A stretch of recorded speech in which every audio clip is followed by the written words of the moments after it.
بسم الله الرحمن الرحيم.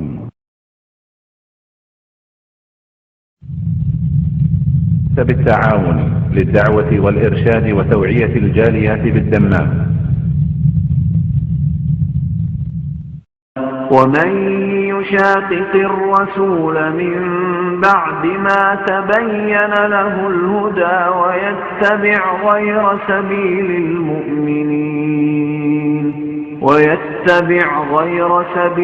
المؤمنين نوله ما تولى ونصله جهنم وساءت مصيرا.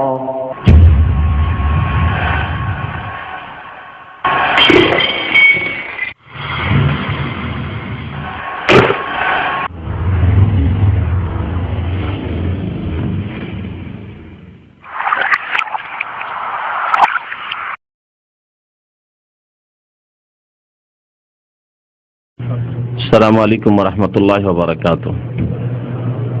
بسم الله الرحمن الرحيم. الحمد لله رب العالمين والصلاة والسلام على سيد المرسلين نبينا محمد وعلى آله وصحبه أجمعين. أما بعد فأعوذ بالله من الشيطان الرجيم. بسم الله الرحمن الرحيم. فإن آمنوا بمثل ما آمنتم به فقد اهتدوا وإن تولوا فإنما هم في شقاق فسيكفيكهم الله وهو السميع العليم. মহান আল্লাহর সমস্ত প্রশংসা, দরুদ ও সালাম নাযিল হোক প্রিয় নবী মুহাম্মদ সাল্লাল্লাহু আলাইহি সাল্লামের উপর। আল্লাহুম্মা সাল্লি আলাইহি আল্লাহুম্মা বারিক আলাইহি। আজকে শুক্রবার, মুবারক দিন। এই দিনে নবী করিম সাল্লাল্লাহু আলাইহি সাল্লামের সাহাবায়ে কেরামের কয়েকটি কারামত, যা সহিহ হাদিস দ্বারা প্রমাণিত, আপনাদের সামনে পেশ করব, যাতে করে উপলব্ধি করতে পারেন যে আল্লাহর ওলি যারা সত্যিকার অর্থে, তাদের কারামতগুলির ধরন কেমন ছিল, তাদের কারামতগুলি কি রকমের ছিল। আর যারা ভণ্ড ওলি অর্থাৎ আউলিয়া ও শয়তান ওলি দাবি করে থাকে এবং কারামতের গৌরব করে থাকে যা আমাদের খুব কারামতি হয়, তাদের কারামতিগুলি কি ধরনের? সেগুলি কারামতি নয়, হয় মিথ্যা কিচ্ছা কাহিনী, অথবা শয়তানি খেলা, জিনের ব্যবহার, জিন বশে করা, অথবা সেহের জাদুটোনা। তো এই কারামত, যে কারামত হচ্ছে বারহাক, সত্য কারামত, নবী করিম সাল্লাল্লাহু আলাইহি সাল্লামের সাহাবায়ে কেরামরা বর্ণনা করেছেন। মুহাদ্দিসিনে কেরামরা তাদের কিতাবে, হাদিসের কিতাবে উল্লেখ করেছেন সহিহ সূত্রে, বিশুদ্ধ সনদে। সেই কারামতগুলির কয়েকটি কারামত উল্লেখ করব আপনাদের সামনে।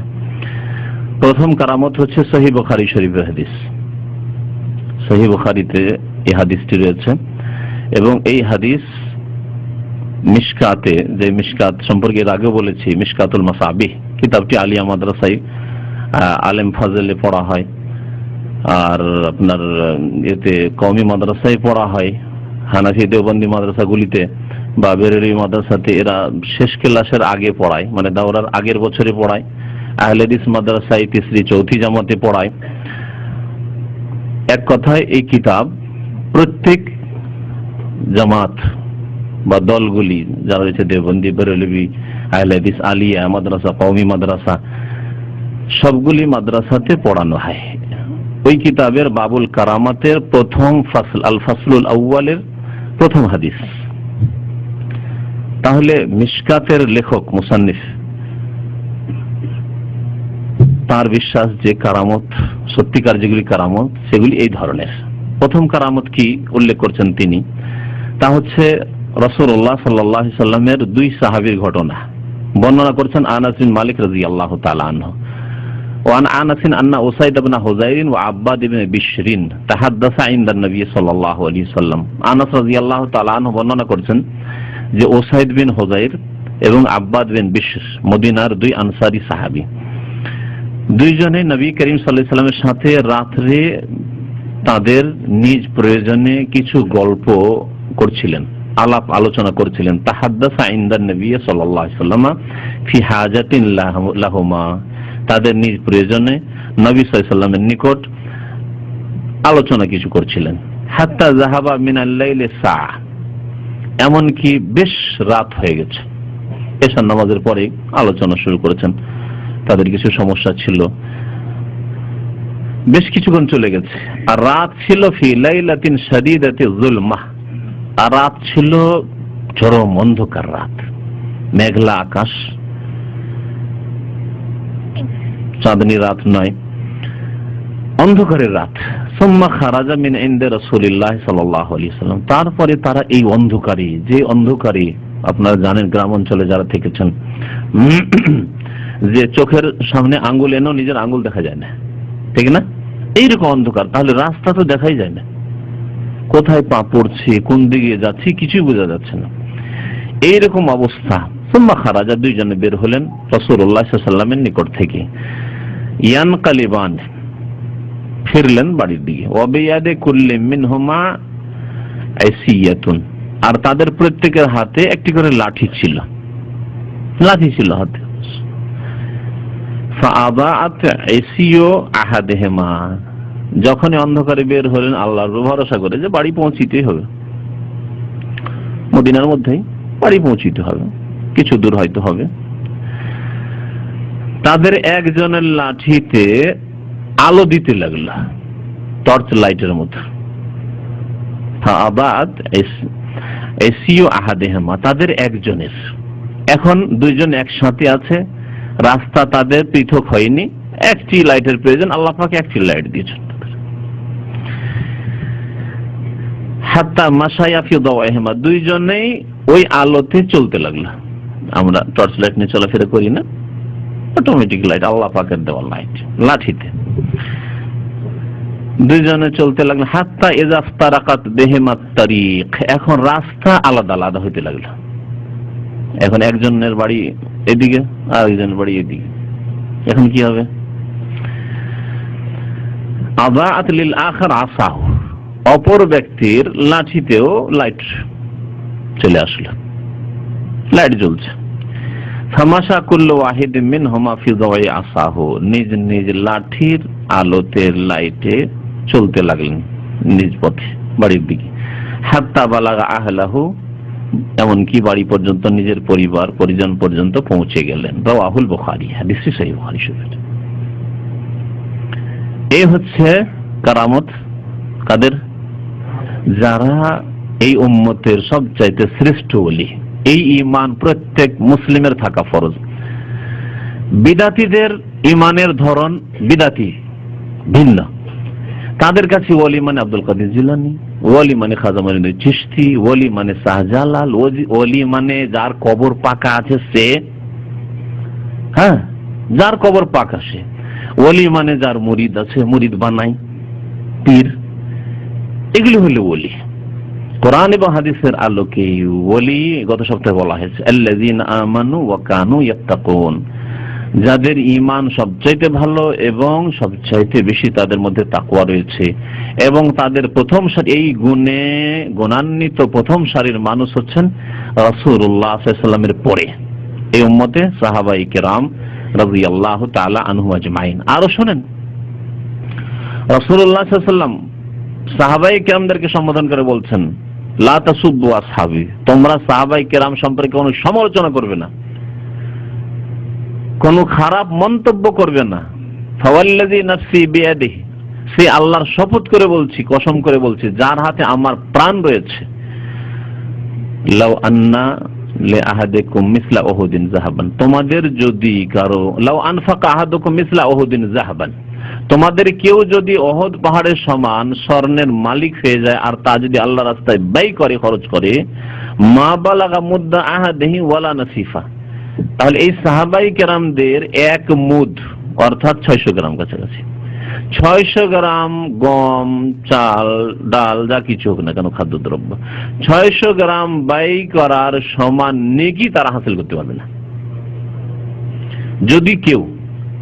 আর সম্বোধন করেছেন কাদেরকে? তখনও সাহাবাই কেরামদেরকে সম্বোধন করেছেন, কিন্তু পরবর্তীকালে যারা ঈমান নিয়েছে তাদের। যদি এত পার্থক্য হয় যে যারা আগে মুহাজিরিন আনসার অগ্রগামী সাহাবায়ে কেরাম, তাদের এই মর্যাদা পর্যন্ত তোমরা হে পরবর্তীকালের সাহাবী যারা মক্কা বিজয়ের পরে যখন ইসলাম শক্তিশালী হয়ে গেছে, এখন আর নির্যাতিত হইতে হবে না, এখন আর কষ্ট পেতে হবে না, আরামের ইসলাম অনেকটাই।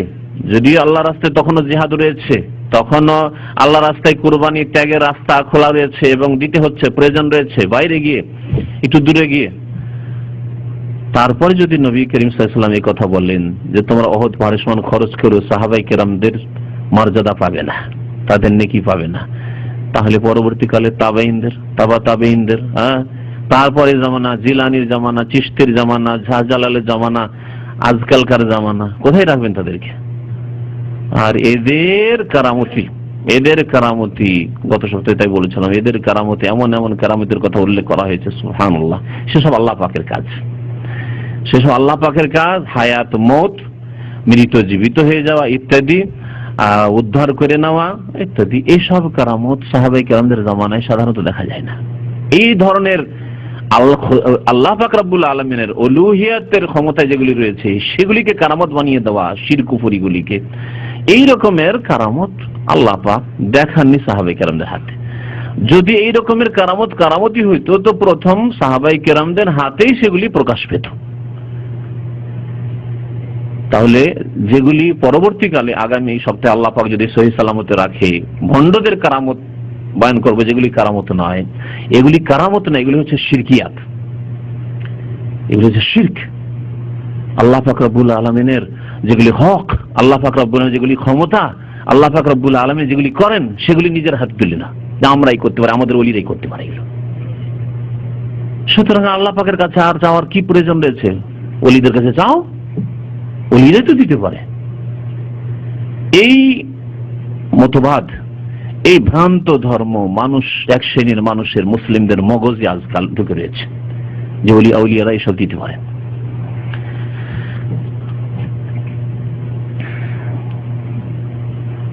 দুই নম্বর কারামত উল্লেখ করেছেন মিশকাতের লেখক, তাও রয়েছে বুখারীতে, সহিহ বুখারীতে। আর সহিহ বুখারীতে যখনই বলবো সহিহ বুখারীতে রয়েছে, সহিহ মুসলিমে রয়েছে, তার মানে হাদিস সহিহ, এই সম্পর্কে বলার প্রয়োজন নেই যে হাদিস সহিহ না যায়িফ, বলার প্রয়োজন করে না, কারণ সহিহ বুখারী মুসলিমের সমস্ত হাদিস সহিহ ইনশাআল্লাহ তাআলা। জাবের রাদিয়াল্লাহু তাআলা আনহু বর্ণনা করছেন তার পিতা সম্পর্কে, তার পিতার শাহাদাত সম্পর্কে, বলছে লাম্মা হাজারা উহুদুন, যখন উহুদ যুদ্ধের সময় ঘনিয়ে আসলো, দাআনি আবি মিনাল লাইল, রাত্রে আমার পিতা আমাকে ডাকলেন উপদেশ দেওয়ার জন্য, ওসিয়ত করার জন্য। সকালবেলা বের হইতে হবে, রাসূলুল্লাহ সাল্লাল্লাহু আলাইহি ওয়াসাল্লামের পক্ষ থেকে এলান হয়ে গেছে, ঘোষণা হয়ে গেছে যে হে সাহাবারা, কালকে উহুদের প্রান্তে যেতে হবে জিহাদ ফি সাবিলিল্লাহর জন্য, আল্লাহর রাস্তায় জিহাদ করার জন্য। আমার আব্বা রাত্রে রাখলেন, ফাকাল, বললেন, মা আরানি ইল্লা মাকতুলান ফি আউয়ালি মা ইউকতাল মিন আসহাবিন নবী সাল্লাল্লাহু আলাইহি ওয়াসাল্লাম। বলছেন যে আমার মনে হচ্ছে, মা আরানি, আমি আমাকে দেখতে পাচ্ছি না, মনে করছি না, কিন্তু কি মনে করছি যে আমি সাহাবায়ে কেরামরা যারা শহীদ হবেন তাদের প্রথম মনে হয় শহীদ হব। এটি হচ্ছে কারামত, যা যে সম্পর্কে ইয়াকিনের সাথে তিনি বলছেন আমার ধারণা হচ্ছে, মা আরানি, আমার ধারণা হচ্ছে যে সাহাবায়ে কেরামরা যে কালকে শাহাদাত বরণ করবেন উহুদের ময়দানে, তার প্রথম মনে হয় আমি হব। শরীর স্বাস্থ্যের দিক দিয়েও জাবেরের পিতা আব্দুল্লাহ, তার নাম ছিল আব্দুল্লাহ, দুর্বল ছিলেন। আল্লাহ পাক রব্বুল আলামিনের ইলহাম, সাহাবী রাসূলুল্লাহ সাল্লাল্লাহু আলাইহি ওয়াসাল্লামের, এবং তার সাথে সাথে মনে রাখবেন তার উপর বড় ঋণের বোঝা ছিল।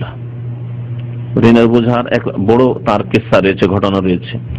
তার 9 মেয়ে ছিল আর মাত্র এক ছেলে জাবের। মেয়েগুলি সবগুলি বড়, জাবের ছোট ছেলে। ওসিয়ত করেছেন মেয়েদের সম্পর্কে যে আমার মেয়েরা রয়েছে, আমি হয়তো শহীদ হয়ে যাব কালকে, ফিরে আর আসবো না, তো আমার মেয়েগুলির খেয়াল রাখিও, আর বড় বোনগুলি রয়েছে এগুলির খেয়াল রাখিও। বোনগুলির বিবাহ সারিয়ে দেওয়া, খেয়াল রাখা। তারপরে ছোট ছোট যেগুলি বোন ছিল, 9 বোনে যেগুলি ছোট ছিল, সেগুলির দেখাশোনা করতে হবে। কে দেখাশোনা করবে? জাবের রাদিয়াল্লাহু তাআলা পরে বিয়ে করেছিলেন, তো কুমারী বিয়ে করেননি, বিবাহিতা সাইয়্যিবা মানে বিবাহিতা, তালাক প্রাপ্তা বা বিধবা, একটু বয়স দেখে বিয়ে করেছিলেন। তাকে রাসূলুল্লাহ সাল্লাল্লাহু আলাইহি ওয়াসাল্লাম বললেন যে জাবের বিয়ে করেছো? হ্যাঁ ইয়া রাসূলুল্লাহ বিয়ে করেছি। কি বিয়ে করেছো? বিকরা নাম সাইয়্যিবান, কুমারী বিয়ে করেছো না বিবাহিতা মানে স্বামীহারা অথবা তালাক প্রাপ্তা বিয়ে করেছো? সাইয়্যিব বলা হয় আরবি ভাষায় দুটোকেই, হয় তালাক প্রাপ্তা মানে আগে বিবাহ হয়েছিল দিয়ে তালাক হয়েছে, অথবা স্বামী মারা গেছে বিধবা। বললেন যে ইয়া রাসূলুল্লাহ আমি বিয়ে করেছি সাইয়্যিব, কুমারী বিয়ে করিনি। কেন? রাসূলুল্লাহ সাল্লাল্লাহু আলাইহি ওয়াসাল্লাম বলেন হাল্লা বিকরান তোলাইবহা তোলাইবকা, কুমারী বিয়ে করতে, কুমারী তোমার সাথে বেশি খোলামেলা, তোমার সাথে মহব্বত প্রেম করতো, প্রেমের আদান প্রদান খুব বেশি ভালো হইতো। রাসূলুল্লাহ সাল্লাল্লাহু আলাইহি ওয়াসাল্লাম এই রহস্যের কথা বলেছেন। কিন্তু না, কুমারী দিয়ে ওই কাজ হবে না যেই কাজের জন্য আব্বা উপদেশ দিয়েছেন। যেই গুরু দায়িত্ব আমার উপর রয়েছে, আমার ছোট বড় 9টি বোন রয়েছে, তাদের দেখাশোনা করতে হবে, তাদের পাকশা করে, তাদের মতোই যদি একটা 18 বছরের 16 বছরের মেয়ে নিয়ে আসি, ও তো ওদের সাথে ঝগড়া বাঁধিয়ে দেবে, করে না এরকম? ঝগড়া লাগিয়ে দিবে। কিন্তু যদি 25 বছর 30 বছরের যে মহিলা, জ্ঞানী গুণী মহিলা, মায়ের মতো, তখন সে যদিও ভাবি কিন্তু মায়ের মতো, আমার বোনগুলি দেখাশোনা করবে, তাদের পাকশা করে দেবে, তাদের খেয়াল রাখবে, তাদের যত্ন করবে, তাদের চিরুনি করে দেবে। এই হিকমতের জন্য, এই উদ্দেশ্যে তিনি কুমারী বিয়ে করেননি। তো বলছেন যে তার পিতা এই কথা বললেন যে আমার মনে হয় কালকে সাহাবায়ে কেরামদের যে শাহাদাত হবে তার মধ্যে আমি প্রথম শহীদ হয়ে যাব। ওয়াইন্নী লা আতরুকু বাদি আ'আজ্জা আলাইয়া মিনকা গায়রা নাফসি রাসূলিল্লাহ সাল্লাল্লাহু আলাইহি ওয়াসাল্লাম, আর রাসূলুল্লাহ সাল্লাল্লাহু আলাইহি ওয়াসাল্লামের পরে তোমার চাইতে প্রিয় ব্যক্তি, আপনজন আর আমি কাউকে ছেড়ে যাচ্ছি না। দেখেন, এই হচ্ছে মহব্বতের রাসূল, যে সারা পৃথিবীর যত প্রিয়জন ব্যক্তি আপনার হোক না কেন, আপনার স্ত্রী হোক, আপনার মা হোক, আপনার বাবা হোক, আপনার ছেলে মেয়ে হোক, সমস্ত কিছুর চাইতে, সমস্ত ব্যক্তির চাইতে প্রিয় ব্যক্তিকে মুহাম্মদুর রাসূলুল্লাহ সাল্লাল্লাহু আলাইহি ওয়াসাল্লাম। শুধু মুখে, কাজে গিয়ে প্রমাণ হবে, কাজে প্রমাণ করতে হবে। নামাজ পড়েন না, বলছে আর রাসূলকে খুব ভালোবাসি। বিদআত করেছেন, বলছে রাসূলকে খুব ভালোবাসি। যদি বলে রাসূলুল্লাহ সাল্লাল্লাহু আলাইহি ওয়াসাল্লাম সতর্ক করেছেন যে যা দেননি তা করিও না। ওমা আতাকুমুর রাসূলু ফাখুযুহু, রাসূলুল্লাহ যা দিয়েছেন তা করো। মিলাদ দিয়েছেন, রাসূলুল্লাহ সাল্লাল্লাহু আলাইহি ওয়াসাল্লাম মৃতের নামে খাবার দাবার ভোজ করা দিয়েছেন না? বলেছে এটি জাহিলিয়াত যুগের কাজ, বিজাতির কাজ, মুশরিকদের কাজ। রাসূলুল্লাহ সাল্লাল্লাহু আলাইহি ওয়াসাল্লামের না জন্মবার্ষিকী না মৃত্যু বার্ষিকী প্রমাণিত আছে? এখনই আলোচনা শুরু করার আগে ভাই জিজ্ঞেস করছে যে এইরকম আমার কালকে আব্বার মানে জন্ম মৃত্যু বার্ষিকী, ইন্তেকাল হয়েছে 2 বছর আগে এই তারিখে, তো বাড়িতে ধুমধামের মানে প্রস্তুতি চলছে। কেমন মুসলমান রাসূলকে খুব ভালোবাসি। রাসূলুল্লাহ সাল্লাল্লাহু আলাইহি ওয়াসাল্লাম না জন্মবার্ষিকী পালন করেছেন, উৎসব করেছেন, আর না মৃত্যু বার্ষিকী পালন করেছেন, না শোকের মাধ্যমে, না খাওয়া দাওয়ার মাধ্যমে, না ভোজ করার মাধ্যমে, হ্যাঁ গরিব দুঃখীকে খাওয়াবো নাকি পৌঁছাবো, এই তরিকা নবী সাল্লাল্লাহু আলাইহি ওয়াসাল্লাম আবিষ্কার করেননি। আপনাদের আবিষ্কার, বিদাতীদের আবিষ্কার। রাসূলুল্লাহ সাল্লাল্লাহু আলাইহি ওয়াসাল্লাম বলেছেন সাদকা করবে, ঠিক আছে, লুকিয়ে লুকিয়ে গ্রামে গোপনে সাদকা করো, যা তোমার ইখলাস থাকে। এত ভোজ করে হইচই করে খাওয়াবে কেন? আর খাওয়া নয় হিন্দুদের তরিকা, কাফের মুশরিকদের তরিকা।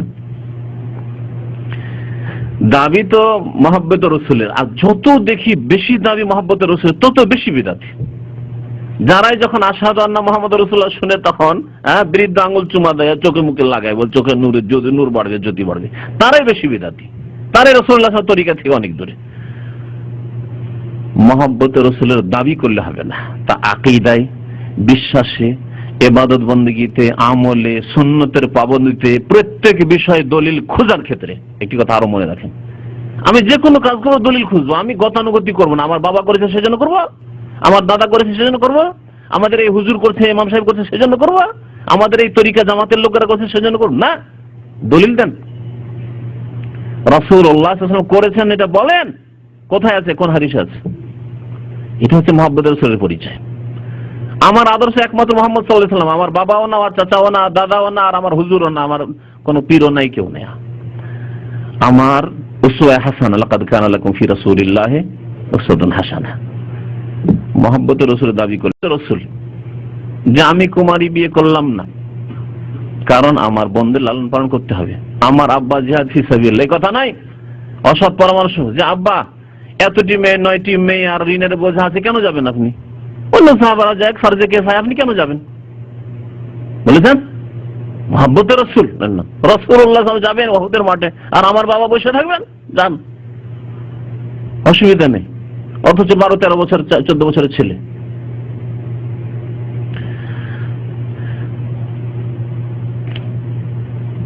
রাসূলুল্লাহ সাল্লাল্লাহু আলাইহি ওয়াসাল্লাম চাইতে প্রিয় ব্যক্তি আর কেউ নেই, তারপরে তুমি আমার প্রিয় ব্যক্তি।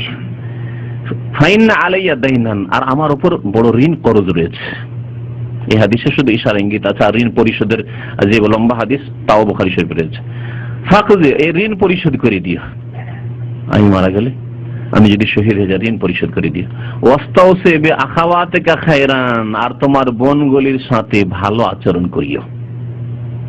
উপদেশ, ঋণ পরিশোধ করে দিও, আমার ঋণের বোঝা আছে, মাফ হবে না, শহীদ হইলেও মাফ হবে না যদি ঋণ পরিশোধ না হয় তাহলে। নবী সাল্লাল্লাহু আলাইহি ওয়াসাল্লাম বলেছেন।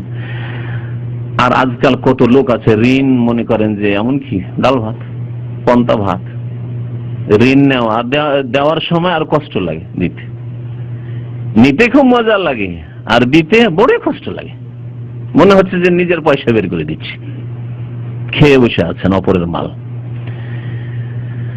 ঋণ পরিশোধ করে দিও, আর তোমার বোনদের সাথে ভালো আচরণ করিও। ফাস বাহানা, সকাল হইল আর শুনতে পেলাম ফাকানা আউওয়ালা কাতিলিন, আমার পিতা প্রথম ব্যক্তি যিনি আল্লাহর রাস্তায় প্রাণ দিয়েছেন, কুরবানি হয়ে গেছে, শহীদ হয়ে গেছেন আল্লাহর রাস্তায় ইনশাআল্লাহ তাআলা।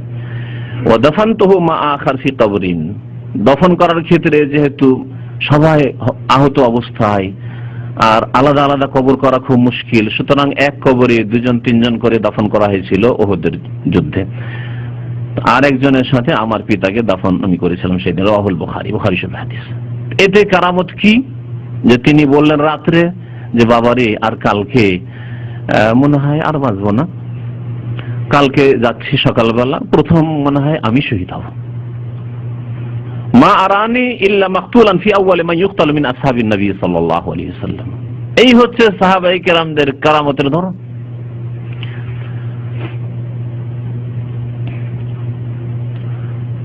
বুখারী মুসলিম শরীফে আরেকটি কারামত রয়েছে, আবু বকর সিদ্দিক রাদিয়াল্লাহু তাআলা আনহুর বাড়ির খাদ্যে বরকতের, খাবারে বরকতের কারামত রয়েছে। আব্দুর রহমান ইবনে আবু বকর রাদিয়াল্লাহু তাআলা ছিলেন, আব্দুর রহমান বর্ণনা করেছেন যে আন্না আসহাবাস সুফফাতে কানু উনাসান ফুকারা। আসহাবে সুফফা কাদেরকে বলা হয় এই সম্পর্কেও বিদাতীদের বিদাতী ধারণা। ওরা সবগুলিকে টেনে টেনে নিজের উপর ফিট করার চেষ্টা করে। আসহাবে সুফফা বলছে যে যারা পীরের মুরিদ হই আর যারা খানকায় জিকির করি, এরা হইল আসহাবে সুফফার অনুসারী না। সুফি যারা সুফিবাদে বিশ্বাসী, সুফি আসহাবে সুফফা না। সুফি সদ ওয়াও ফা রয়েছে, ওটা ধাতু, তাই না? মাদ্রাসা পড়া লোকদেরকে বিশেষ করে বলছি, নাহু সারফ গ্রামার যারা পড়েছেন আরবি তাদেরকে বিশেষ করে বলছি যে তাসাউফে সদ ওয়াও ফা মাদ্দা সুফ থেকে। তো সুফি কেন বলা হয়? ওরা প্রথম শ্রেণীর যারা সুফি ছিল তারা দুনিয়া মুখী অত ছিল না, ওদের এই গুণটা ভালো ছিল যে আমরা অত ভালো কাপড় পরবো না, মোটা কাপড় পরবো, উনের কাপড়, মোটা কাপড় দিয়ে পরতো। আর তাদের এটা একটা লক্ষণ হয়ে যায় যে খুব মোটা কাপড় যদি উনের কাপড় পরে থাকে তাহলে জানতে হয় যে এরা দুনিয়ায় সম্পর্কে জোহদ রাখে, দুনিয়ার দিকে অত আগ্রহী নয়, কোন রকম চলে গেলি হইলো, দিনপাত হয়ে গেলি হইলো, আর বেশি বেশি আল্লাহ পাক রব্বুল ইবাদতবন্দি করো, ফরজ ওয়াজিব সুন্নাত নফল। এই হচ্ছে সুফিদের প্রথম লেবাসের সাথে সম্পর্ক। এই সম্পর্কে ওলামায়ে কেরাম অনেক আলোচনা, যে সুফি যারা তাদের নামটি কোনখান থেকে আসলে। ওদের এক শ্রেণীর লোকেরা দাবি করে যে না, সুফফা থেকে আমরা এসেছি। নবী সাল্লাল্লাহু আলাইহি ওয়াসাল্লাম সাহাবারা যে সুফফাই বলছে, সুফফা মানে হচ্ছে চবুতরা। চবুতরা কাকে বলে বুঝেন কেউ? যদি কোনো ঘরের মধ্যে ছোট্ট একটা ঘর বানিয়ে রাখেন, কি বলেন, বারান্দা, বারান্দা তো খোলা থাকে, ওর মধ্যে ছোট্ট করে একটা হুজরা বানিয়ে রেখেছেন, হ্যাঁ না খানকা বিরাতি শব্দ, ঘরের ভিতরে জি ছোট্ট করে যদি বানিয়ে রাখেন, তো মসজিদ নববীতে পেছন দিকের বাম দিকে, মসজিদে নববীর আগের 1400 বছর আগে নবী সাল্লাল্লাহু আলাইহি ওয়াসাল্লামের জামানায় মসজিদে নববীর পেছন দিকের বাম দিকে একটি জায়গা ছিল, যেই জায়গায় ঘরের মতো ঘেরা তো ছিল না, কিন্তু খাস একটু জায়গা ছিল, যেই জায়গাটিতে তারা বসতেন। কারা তারা? কারণ আগের দিকে নামাজ টামাজ হবে, সবসময় হবে। আগের দিকে যদি এরা বসে থাকে তাহলে নামাজিদের হবে, মানে অসুবিধা হবে। সেজন্য তারা পিছন দিকে থাকতেন, নামাজ পড়ে নিলে ওখানে থাকতেন, ওখানে ঘুমাইতেন, ওখানে থাকতেন। তাদের অধিকাংশ মুহাজিরিন ছিলেন, হিজরত করে এসেছিলেন, তাদের বাড়ি নেই, নারী নেই। আজকালকার জামানায় তো ভোগবিলাসের বস্তু হচ্ছে তিনটি: গাড়ি, বাড়ি, নারী। তো গাড়ির কথা তো উঠেই না, গাড়ি ওই জামানা সওয়ারি, হ্যাঁ সওয়ারিও নেই, উঠও নেই। ওই জামানা সওয়ারি হচ্ছে উঠ, তাও নেই, আর বাড়িও নেই, ঘরও নেই, আর বিবাহ শাদী করার ক্ষমতাও নেই, মোহরও নেই যে বিবাহ শাদী করবে। অথচ সেই মানে অল্প মোহর দিলে বিবাহ শাদী করা যেত, কিছু নেই। থাকবে কোথায়? মসজিদে। নবী সাল্লাল্লাহু আলাইহি ওয়াসাল্লাম তোমরা মসজিদে থাকো। খাবার দাবার যার দয়া হবে যে এরা মসজিদে আছে, কিছু নিয়ে এসে যা দিত, নবী সাল্লাল্লাহু আলাইহি ওয়াসাল্লামের কাছে যা কিছু হাদিয়া আসতো ওতে থেকে খাওয়িয়ে দিতেন। আর কেউ খেজুর এনে দিয়ে দিল, কেউ দুধ এনে দিয়ে দিল। এইভাবে তাদের সংখ্যা হয়তো 60-70 জন ছিল সাহাবায়ে কেরাম, এরকম যাদের বাড়ি ঘর কিছু ছিল না, সর্বহারা মসজিদে থাকতেন। এরা আসলে সুফা সাদ ফা মাদ্দায়ের, তাহলে হ্যাঁ সুফি নয়, ওখানে সাদ ওয়াও ফা, আর এখানে সাদ ফা সুফা। এর হলো আসহাবে সুফা। তো আব্দুর রহমান আবু বকর বলছেন আসহাবে সুফা যাদের বাড়ি ঘর কিছু ছিল না, কানু অনাসান ফকারা, এরা অত্যন্ত দরিদ্র মানুষ ছিলেন, গরিব মানুষ ছিলেন। ওয়াইন্নান নবী সাল্লাল্লাহু আলাইহি ওয়াসাল্লাম কাল, নবী করিম সাল্লাল্লাহু আলাইহি ওয়াসাল্লাম একদিন দেখলেন যে সারাদিন এরা অনাহারে আছে, সন্ধ্যাবেলা ঘোষণা করলেন, এলান, মান কানা ইনদাহু তা'আমু ইসনাইন, মাগরিবের সময় হয়তো ঘোষণা করা হবে, কারো বাড়িতে যদি 2 জনের খাবার থাকে, স্বামী স্ত্রীর খাবার আছে, ফালিয়াযহাবে সালিসিন, তাহলে তৃতীয় এক ব্যক্তি নিয়ে যাক। ওয়াইন কানা ইনদাহু তা'আমু আরবা, কারো কাছে 4 জনের খাবার যদি থাকে, স্বামী স্ত্রী আর 2 জন ছেলে মেয়ে খাবার আছে, ফালিয়াযহাবে খামিসিন আও সাদিসিন, তাহলে পঞ্চম ব্যক্তিকে নিয়ে যাক, অথবা পঞ্চম ষষ্ঠ 2 জনকে নিয়ে যাক। 4 জনের খাবারে 2 জন খাওয়া যাবে, আরো বেশি অতিরিক্ত 6 জন খাওয়া যাবে। ওয়া আন্না আবু বকরিন যাবে সালাসা, তাহলে কেউ 1 জন নিল মেহমান, কেউ 2 জন নিল, আবু বকর রাদিয়াল্লাহু তাআলা 3 জনকে নিলেন। অথচ বাড়িতে তেমন কিছু নেই, অল্প খাবার আছে, 3 জনকে নিলেন। ফান্তালাকান নবী সাল্লাল্লাহু আলাইহি ওয়াসাল্লাম বিআশারা, নবী করিম সাল্লাল্লাহু আলাইহি ওয়াসাল্লাম 10 জনকে নিলেন। নবী করিম সাল্লাল্লাহু আলাইহি ওয়াসাল্লাম 10 জন আসহাবে সুফাকে নিয়ে গেলেন বাড়িতে খাবেন। আবু বকরকে নিয়ে এলেন সাথে, আবু বকর তুমি চলো। ওয়া আন্না আবু বকর তাআশা ইনদান নবী সাল্লাল্লাহু আলাইহি ওয়াসাল্লাম, আবু বকর রাদিয়াল্লাহু তাআলা 3 জনকে নিয়ে বাড়িতে পাঠিয়ে দিলেন। এদিকে নবী সাল্লাল্লাহু আলাইহি ওয়াসাল্লাম ডাকলেন, তখন নবী সাল্লাল্লাহু আলাইহি ওয়াসাল্লামের কথা কেমন করে ফেলা যায়, তার বাড়িতে দুটো খেয়ে নি। সুম্মাল্লাবে সাহাত তাসাল্লাতুল ইশা, আব্দুর রহমান আবু বকর বলছেন যে আমার আব্বা বিলম্ব করে দিলেন, এশার নামাজও পড়া হয়ে গেল। সুম্মা রাজা ফালাবিস হাত্তা তাআশা নবী সাল্লাল্লাহু আলাইহি ওয়াসাল্লাম, এশার নামাজ পড়ার পরে তারপরে বিলম্ব হয়ে গেল। নবী করিম সাল্লাল্লাহু আলাইহি ওয়াসাল্লামের খাবার খাওয়া হয়ে গেছে, আবু বকর সিদ্দিক রাদিয়াল্লাহু তাআলা তার সাথে খাবার খেলেন। ফাজা আবা বাদা মা মাদা মিনাল লাইল, মাশাআল্লাহ, রাত বেশ হয়ে গেছে। এদিকে মেহমান বাড়িতে এসে বসে আছে। মেহমানকে ছেলেরা আব্দুর রহমান আবু বকর বলছেন যে খেয়ে নেন, বলছেন না, বাড়ির মালিক না হলে আমরা খাবো না। সাহাবায়ে কেরামরা এরকমই ছিলেন, বাড়ির মালিক না হলে খাবো না। বাড়ির মালিকেরও উচিত যে মেহমানদের সাথে বসবে, এতে বহু লাভ আছে। যদি আপনি বাড়ির ভিতরে অসুস্থ, পেট খারাপ, তাই গোশত খাবেন না, তাই না? পেট খারাপ সেই জন্য আপনি ফ্রাই খাবেন না, ভাজি খাবেন না, একেবারে সাদা সিধা হয়তো সবজি খাবেন, শাক আর সবজি ভিতরে। তারপরেও শয়তান পালপিটেশন তৈরি করে দিবে মেহমানদের মধ্যে যে বাড়িওয়ালা অহংকারী, আমাদের সাথে বসলো না, কি যে বাড়িতে খাবে, আমাদের বাসি মাসি খাওয়াবে আর হয়তো তাজা তাজা খাবে, ঠিক না? খুশি হবে না, যতই ভালো খাবার খাওয়ান আপনি খুশি হবে না। এই জন্য আমার এলাকায় একজন ভালো আলেম ছিলেন, এক মানুষ ছিলেন, আল্লাহ পাক জান্নাত নসিব করেন, ইন্তেকাল করেছেন। তো দেখতাম যে জন মজুর খাবার, আমাদের দেশে 2 রকম মজুর, একটা সুখা মজুর বলে, মানে খাওয়া দাওয়া নেই, ঠিক আছে, আর এক হচ্ছে খাবার ভিজা মজুর, মানে খাবার দেবে। সুখার বিপরীত হচ্ছে ভিজা। তো খাওয়িয়ে দাওয়ে, তো খাবার দেখতাম বেশ ভালো আলেম, ওই জন মজুর যারা তাদের সাথে একসাথে খেতে বসতেন। তার ছেলেরা বলতেন না না আমরা বসছি, আপনি ভিতরে যে বসেন না, আমি এদের সাথে বসবো। সুবহানাল্লাহ, এরকম এটি হচ্ছে সাহাবায়ে কেরামের চরিত্র। সাহাবায়ে কেরামরা যতক্ষণ মেজবান কি মানে বাড়ির মালিককে না পাবে ততক্ষণ খেতেন না।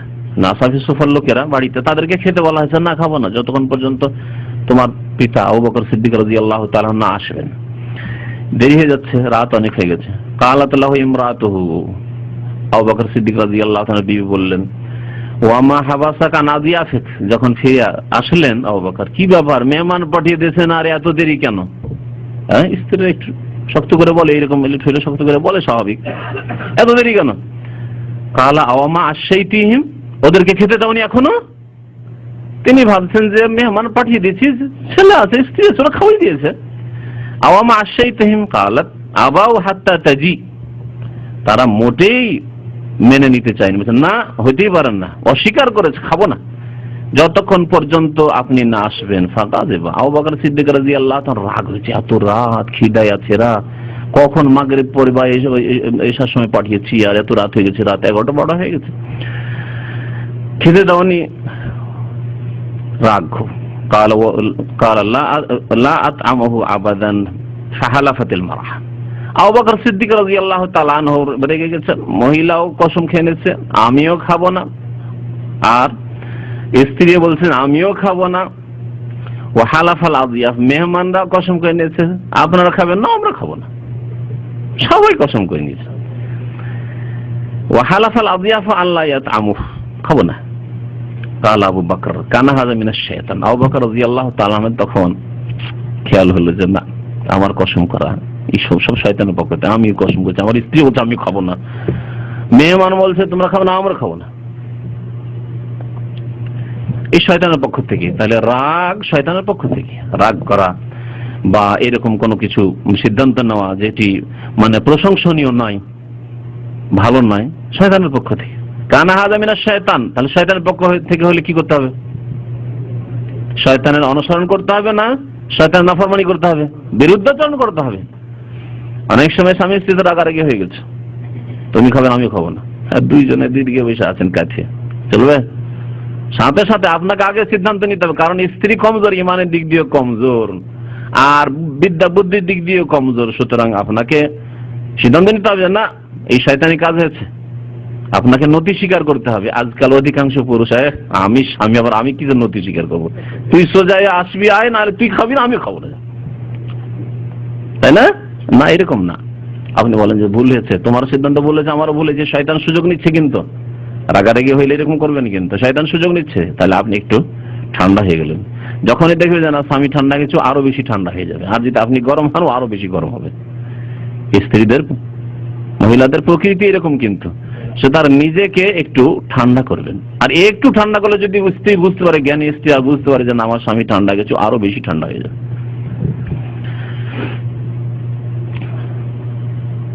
ফাদা আবিত্তাম, তারপর স্ত্রীকে বলে লাও নিয়ে এসো, খাবার নিয়ে আসো। ফাকালা, নিজেও খেলেন, ওয়াকালু, মেহমানরাও খেলেন। ফাজালু লা ইয়ারফাউনা লুকমাতান ইল্লা রাবাত মিন আসফালিহা আকসারা মিনহা, যেমনই লোকমা উঠাচ্ছেন, যতটা উঠাচ্ছেন তার চাইতে বেশি আরো বেড়ে যাচ্ছে। আরে লোকমা উঠাইলে খেলে খালি হবে, হ্যাঁ, খালি না হয়ে আরো প্লেট ভর্তি হয়ে যাচ্ছে, খাবারে দস্তরখান ভর্তি হয়ে যাচ্ছে। ইল্লা রাবাত মিন আসফালিহা আকসারা মিনহা, খাবার তো বৃদ্ধি পাচ্ছে, বাড়ছে, কিন্তু আকসার না আরো বেশি বাড়ছে, যা ছিল তার চাইতে আরো বেশি হয়ে যাচ্ছে। সুবহানাল্লাহ, এই হচ্ছে কারামত। ফাকাল লিমরাতিহি, স্ত্রীকে বলছে যে ইয়া উখতা বানি ফিরাস, ফিরাস বংশের ওই স্ত্রী ছিল আবু বকর সিদ্দিক রাদিয়াল্লাহু তাআলা, বলছেন যে ফিরাস গোত্রের বোন, মাহাজা ই কি ব্যাপার স্যাপার, ই কি তুমি কি করেছো? খাবার খাচ্ছি কমে না, আরো বেড়ে চলেছে খাবার। কালাত ওয়া কুররাতু আইনি ইন্নাহাল আন লা আকসার মিনহা, আমার নয়ন ঠান্ডা হোক, আমার নয়ন জোড়া চক্ষু ঠান্ডা হোক, খাবার তো দেখছি আরো বেশি হচ্ছে। আল্লাহ আন লা আকসার মিনহা ক্বাবলা যালিক বিসালাসা মেরা, শুধু বেশি হয় না, বলছে 3 গুণ বেশি হয়ে গেছে খাবার, বিসালাসা মেরা 3 গুণ বেশি হয়ে গেছে, 1 কেজি থাকলে 3 কেজি হয়ে গেছে। ফাকালু, সবাই খেলেন। ওয়াবাসা বিহা ইলান নবী সাল্লাল্লাহু আলাইহি সাল্লাম, তিনজন মেহমান নিয়েছেন অতিরিক্ত তৈরি খাবার। আর সেই তৈরি খাবার তাদের খাবার হয়তো চলার মতো, কুত বলে কোন রকম মানে পেট চলে যায়, মানে কাজ চলে যায়, মানুষ মরে না যায়, যাতে বেঁচে থাকতে পারে, এইরকম সাহাবায়ে কেরামদের খাবার হইতো। তাতে তিনজন মেহমান খেয়েও বেঁচে গেল, 3 গুণ বেশি হয়ে গেল। নবী সাল্লাল্লাহু আলাইহি সাল্লামের জন্য হাদিয়া পাঠালেন, যে নবী সাল্লাল্লাহু আলাইহি সাল্লামকে শরীক করে নি। ফাযাকার আন্নাহু আকালা মিনহা, পরে শুনতে পেলেন যে নবী সাল্লাল্লাহু আলাইহি সাল্লামও খেয়েছেন ওই খাবার থেকে। মুত্তাফাকুন আলাইহি, বুখারী মুসলিমের হাদিস। এই হচ্ছে সাহাবায়ে কেরামদের জামানার কারামত। তাহলে কারামত কি রকম? বরকত হয়ে যাওয়া, খাবারে বরকত হয়ে যাওয়া ছিল রাসূলুল্লাহ সাল্লাল্লাহু আলাইহি ওয়াসাল্লামের সাহাবায়ে কেরামদের মধ্যে কারামত, যেমন আবু বকর সিদ্দিক রাদিয়াল্লাহু তাআলা আনহু বাড়িতে হয়েছে।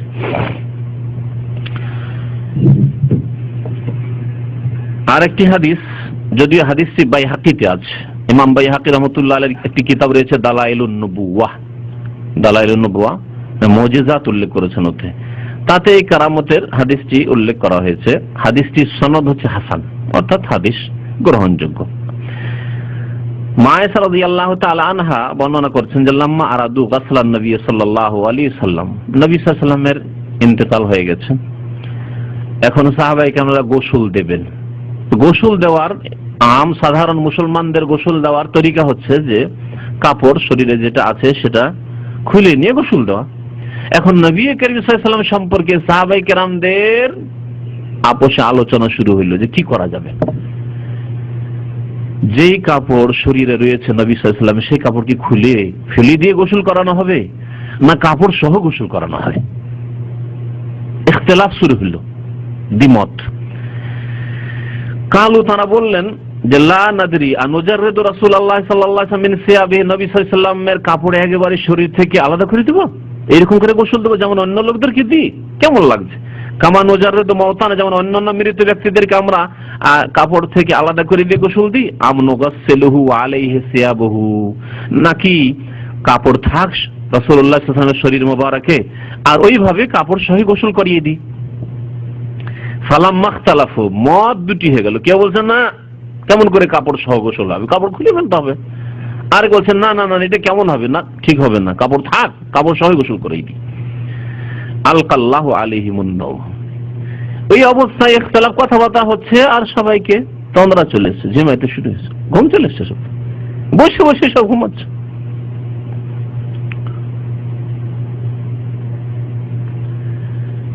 ওহদের যুদ্ধে এরকম হয়েছিল।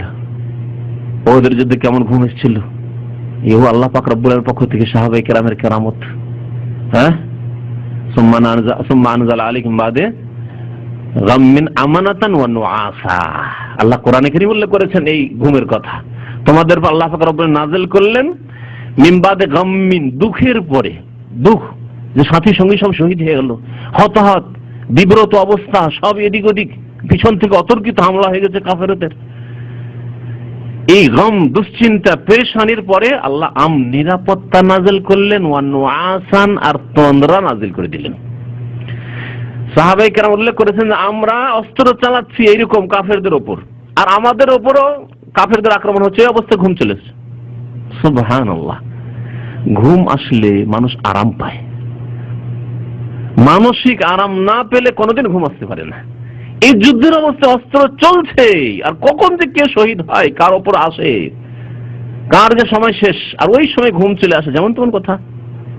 কারামত সাহাবায়ে কেরামদের, নবী করিম সাল্লাল্লাহু আলাইহি ওয়াসাল্লামের মুজিজা। আর তারপরে যেমনই এই তন্দ্রা শেষ হয়েছে, তারপরে সতেজতা ফিরে আসছে, হিম্মত ফিরে আসছে, আক্রমণ করো কাফেরদের উপর। তারপরে কাফেররা রণক্ষেত্র ছেড়ে দিয়ে, ময়দান ছেড়ে পালিয়ে গেল। তো রাসূলুল্লাহ সাল্লাল্লাহু আলাইহি সাল্লামের গোসল সম্পর্কে সাহাবায়ে কেরামদের ইখতিলাফ হলো। আলকাল্লাহু আলাইহিমুন নাওম, আল্লাহ পাক নিদ্রা দিয়ে দিলেন। হাত্তা মা মিনহুম রাজুলুন ইল্লা ওয়াজিকনাহু ফি সাদরিহি, এমন কি বসে বসে ঘুমাইতে ঘুমাইতে ওই যে জিকনু, থুতনি বুকে চলে এসেছে। যেমন তেমন এই তন্দ্রা নয়, ঝিমানো নয়। কেমন ঝিমানো বলছে? জিকনুহু ফি সাদরি, জিকনে যে থুতনি চলে এসছে কোথায়? একেবারে বুকে ঝুলে গেছে, একেবারে এমন ঘুম এসছে। সুম্মা কাল্লামাহু মুকাল্লিমুন মিন নাহিয়াতিল বাইত, ওই অবস্থায় মা আয়েশা রাদিয়াল্লাহু তাআলা সাল্লাল্লাহু দেহ মুবারক ওখানে ইন্তেকাল হয়েছে। ওই ঘরের এক কর্নার থেকে কে যেন কথা বলছে, সবাই ঘুমিয়ে এরকম, আর কে যেন কথা বলছে, লা ইয়াদরুনা মান হুয়া, বুঝতেও পারছে না যে কে কথা বলছে। কে কথা বলছে? ফেরেশতা, মালাক মিনাল মালায়েকা, আল্লাহর পক্ষ থেকে। ইগসিলুন নবী সাল্লাল্লাহু আলাইহি ওয়াসাল্লাম ওয়া আলাইহি সিয়াবুহু, নবী সাল্লাল্লাহু আলাইহি ওয়াসাল্লামকে তোমরা গোসল দাও এবং তার উপর কাপড় থাকতে দাও। আলাইহি সিয়াবু, কাপড় সহ গোসল দাও। ইখতিলাফ শেষ। ফাকামু, সবাই এখন ঘুম ছেড়ে দিয়ে আওয়াজ শুনে সব দাঁড়িয়েছেন। ফাগাসালুহু, নবী সাল্লাল্লাহু আলাইহি ওয়াসাল্লাম গোসল দিলেন। ওয়া আলাইহি কামিসু, কামিজ থাকা অবস্থায়, শরীরে কামিজ থাকলো, ওই অবস্থায় গোসল দিলেন। ইয়াসুবুনাল মা, পানি ঢালতেন, ফাওকাল কামিজ, কামিজের উপরে পানি ঢালতেন। ওয়ায়াদলুকুনাহু বিল কামিজ, কামিজ সহ শরীরে ঘষা দিতেন। এইভাবে গোসল দিয়েছেন, খুলে নাই, শরীর খুলে নাই, কাপড়ের উপরে। এইভাবে রাসূলুল্লাহ সাল্লাল্লাহু আলাইহি ওয়াসাল্লামকে সাহাবায়ে কেরাম গোসল দিয়েছেন। রাওয়াহুল বাইহাকি ফি দালাইলিন নবুওয়া, হাদিসটি হাসান। এ হচ্ছে সাহাবায়ে কেরামদের কারামত। ঘুম আসার কথা নাই, ঘুম চলে আসলো, আর ওই অবস্থায় আওয়াজ শুনতে পেলেন, মতানৈক্য শেষ হলো, না হইলে আপোষে তখনই এক দ্বন্দ্ব শুরু হইত। আরেকটি কারামত বর্ণনা করছি, যার সনদ সহিহ এবং হাদিসটি রাসূলুল্লাহ সাল্লাল্লাহু আলাইহি সাল্লামের এক স্বাধীনকৃত গোলামের দাসের। ইবনুল মুনকাদির রাহমাতুল্লাহি আলাইহি তাবি বর্ণনা করছেন যে আন্না সাফিনাতা মাওলা রাসূলুল্লাহ সাল্লাল্লাহু আলাইহি ওয়াসাল্লাম, রাসূলুল্লাহ সাল্লাল্লাহু আলাইহি ওয়াসাল্লামের এক স্বাধীনকৃত গোলাম যার নাম ছিল সাফিনা। সাফিনা আখতা আল জাইশ বিআরদি রুম, রোম সাম্রাজ্যে, অর্থাৎ রোম সাম্রাজ্য তখন বলা হইতো শুরু এই যে বর্তমান জর্ডন, উর্দুন, জর্ডন, সিরিয়া, এখান থেকে ফিলিস্তিন, এখান থেকে শুরু করে বর্তমান যে রোম বলা হচ্ছে, তারপরে ইটালি বলা হচ্ছে, পশ্চিমা দেশ, ইউরোপ, সবগুলিকে রোম বলা হইতো। ব্রিটেন, ফ্রান্স, স্পেন পর্যন্ত যত ইউরোপ আছে সবগুলিকে রোম বলা হইতো। তো রোম সাম্রাজ্য বিশাল সাম্রাজ্য ছিল খ্রিস্টানদের। সেই এলাকায় সাহাবায়ে কেরাম মুজাহিদিনরা আল্লাহর রাস্তায় জিহাদে গিয়েছিলেন। এই সাফিনা রাসূলুল্লাহ সাল্লাল্লাহু আলাইহি ওয়াসাল্লামের আজাদ করা গোলাম, তিনিও ছিলেন, কিন্তু কোন কাজে একটু বিলম্ব করেছেন, হয়তো কাজে হাজাতে টের পাননি অন্য সাথীরা, রাস্তা ভুলে গেছেন, কোন দিকে চলে গেছে, অন্যান্য মুজাহিদিনরা চলে গেছেন কোন দিকে, আর উনি রাস্তা ভুল করে দিয়েছেন। এই এক রিওয়ায়াত। আর আরেকটি রিওয়ায়াত ওসেরা, অথবা কোন শত্রু কাফেররা তাকে বন্দী করে নিয়েছিল, গ্রেফতার করে নিয়েছিল, গ্রেফতার হয়ে গেছিল। ফান্তালাকা হারেবান, সেখান থেকে কোন রকমের পালিয়ে আসে যে কোথায় পাবো আমার সাথী সঙ্গীদেরকে, সবাই চলে গেল, আমি যাব কোন দিকে, রাস্তাও তো চেনে না। আজকালকার মতো নয় যে রাস্তা জানা আছে যে কোন দিকে যাবে, রাস্তা তৈরি করা আছে, এমন কোন রাস্তাও নাই, সব মরুভূমি, কোন দিকে যাব। ইয়ালতামিসুল জাইশ, সেনাবাহিনী মুজাহিদিনদের খোঁজ করছেন যে কোন দিকে আছে। ফায়দা হাবিল আসাদ, সামনে জঙ্গল, আর সামনে পড়ে গেল এক সিংহ বাঘ, আসাদ। সুবহানাল্লাহ, ফায়দা হাবিল আসাদ, সামনে সিংহ। ফাকালা ইয়া আবাল হারিস, উপায় কিছু নেই, যা কিছু মনে আসলো তাই করলেন। মনে আসলো যে কমপক্ষে আমি বলি যে আমাকে চেনো, আমি কে? আবুল হারিস। আবুল হারিস আরবদের কাছে সিংহর কুনিয়াত, উপনাম। তাদের কাছে বিভিন্ন পশুর কুনিয়ত আছে, উপনাম আছে। শিয়ালের উপনাম আছে, বিড়ালের আছে, সিংহর আছে। সিংহকে তারা আবুল হারিস বলতো। এই আবুল হারিস, আনা মাওলা রাসূলুল্লাহ সাল্লাল্লাহু আলাইহি সাল্লাম, আমি হচ্ছি কে জানো? আমি রাসূলুল্লাহ সাল্লাল্লাহু আলাইহি সাল্লামের খাদেম, আমি রাসূলুল্লাহ সাল্লাল্লাহু আলাইহি গোলাম। তিনি আজাদ করেছেন আমাকে, আমি গোলামি করেছি মুহাম্মদুর রাসূলুল্লাহ সাল্লাল্লাহু আলাইহি সাল্লামের। কানা মিন আমরি কাইতা ওয়া কাইতা, আমি তার এইভাবে খেদমত করেছি, এবং আমার ঘটনা আজকে আল্লাহর রাস্তায় জিহাদ করতে এসেছিলাম, তারপরে আমি গ্রেফতার হয়েছিলাম, অথবা আমি রাস্তা হারিয়ে ফেলেছি, আমার সাথী সঙ্গীদের খুঁজে পাচ্ছি না, তাদের খোঁজে আমি আছি, আর তুমি আমাকে খেতে আসছো। ফাকবালাল আসাদু লাহু বাসবাসাতুন, হাদিস এসেছে সিংহ হুঙ্কার দিয়ে আক্রমণ করার জন্য আসছিল, ও বাদ দিয়ে এখন সিংহ যদি অনুগত হয়ে যায় তখন লেজ হিলাতে লাগে, লেজ হিলাতে লেগেছে, মানে তোমার অনুগত, তোমার কিছু করব না। হাত্তা কামা এলা জাম্বি, পাশে এসে দাঁড়িয়ে গেল, সিংহ পাশে এসে দাঁড়িয়ে গেল। কুল্লামা সামিয়া সাউতান আহওয়া ইলাইহি, রাস্তা চলছেন, তিনি চেষ্টা করছেন যে কোন দিকে আমি আমার সাথী সঙ্গী মুজাহিদিনদেরকে পাই, সেনাবাহিনী পাই, সেখানে পৌঁছিব। রাস্তায় চলতে আছেন আর ওর পাশ শেষে ওই সিংহ ও চলতে আছে।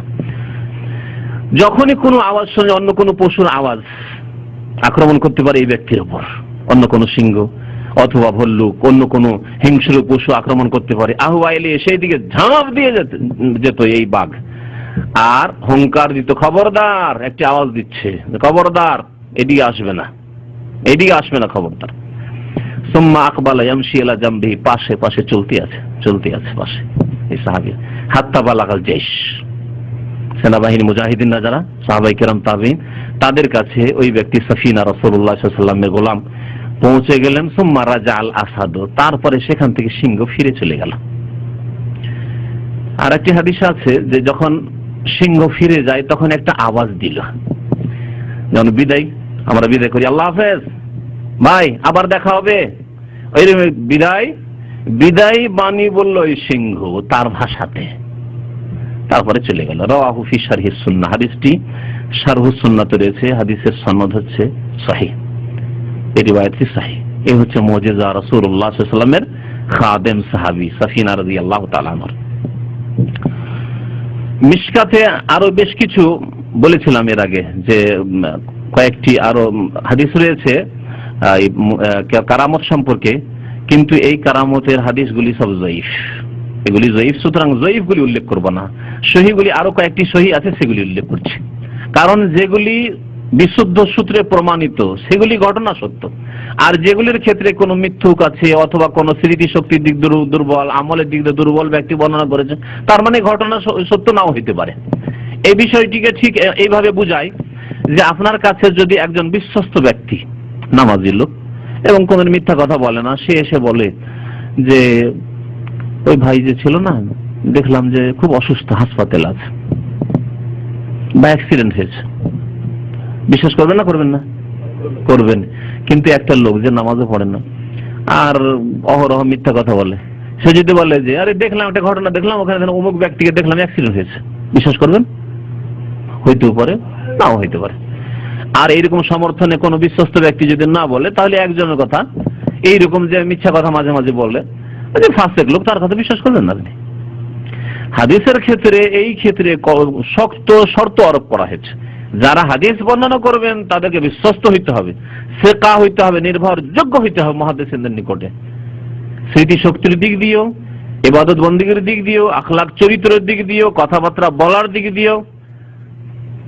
বেশি যারা খুব কথা বলে তাদের কথা আবার ঠিক থাকে না, মরিচ মশলা দিয়ে কথাকে বাড়িয়ে দেয়, হ্যাঁ, কেমন যেন না।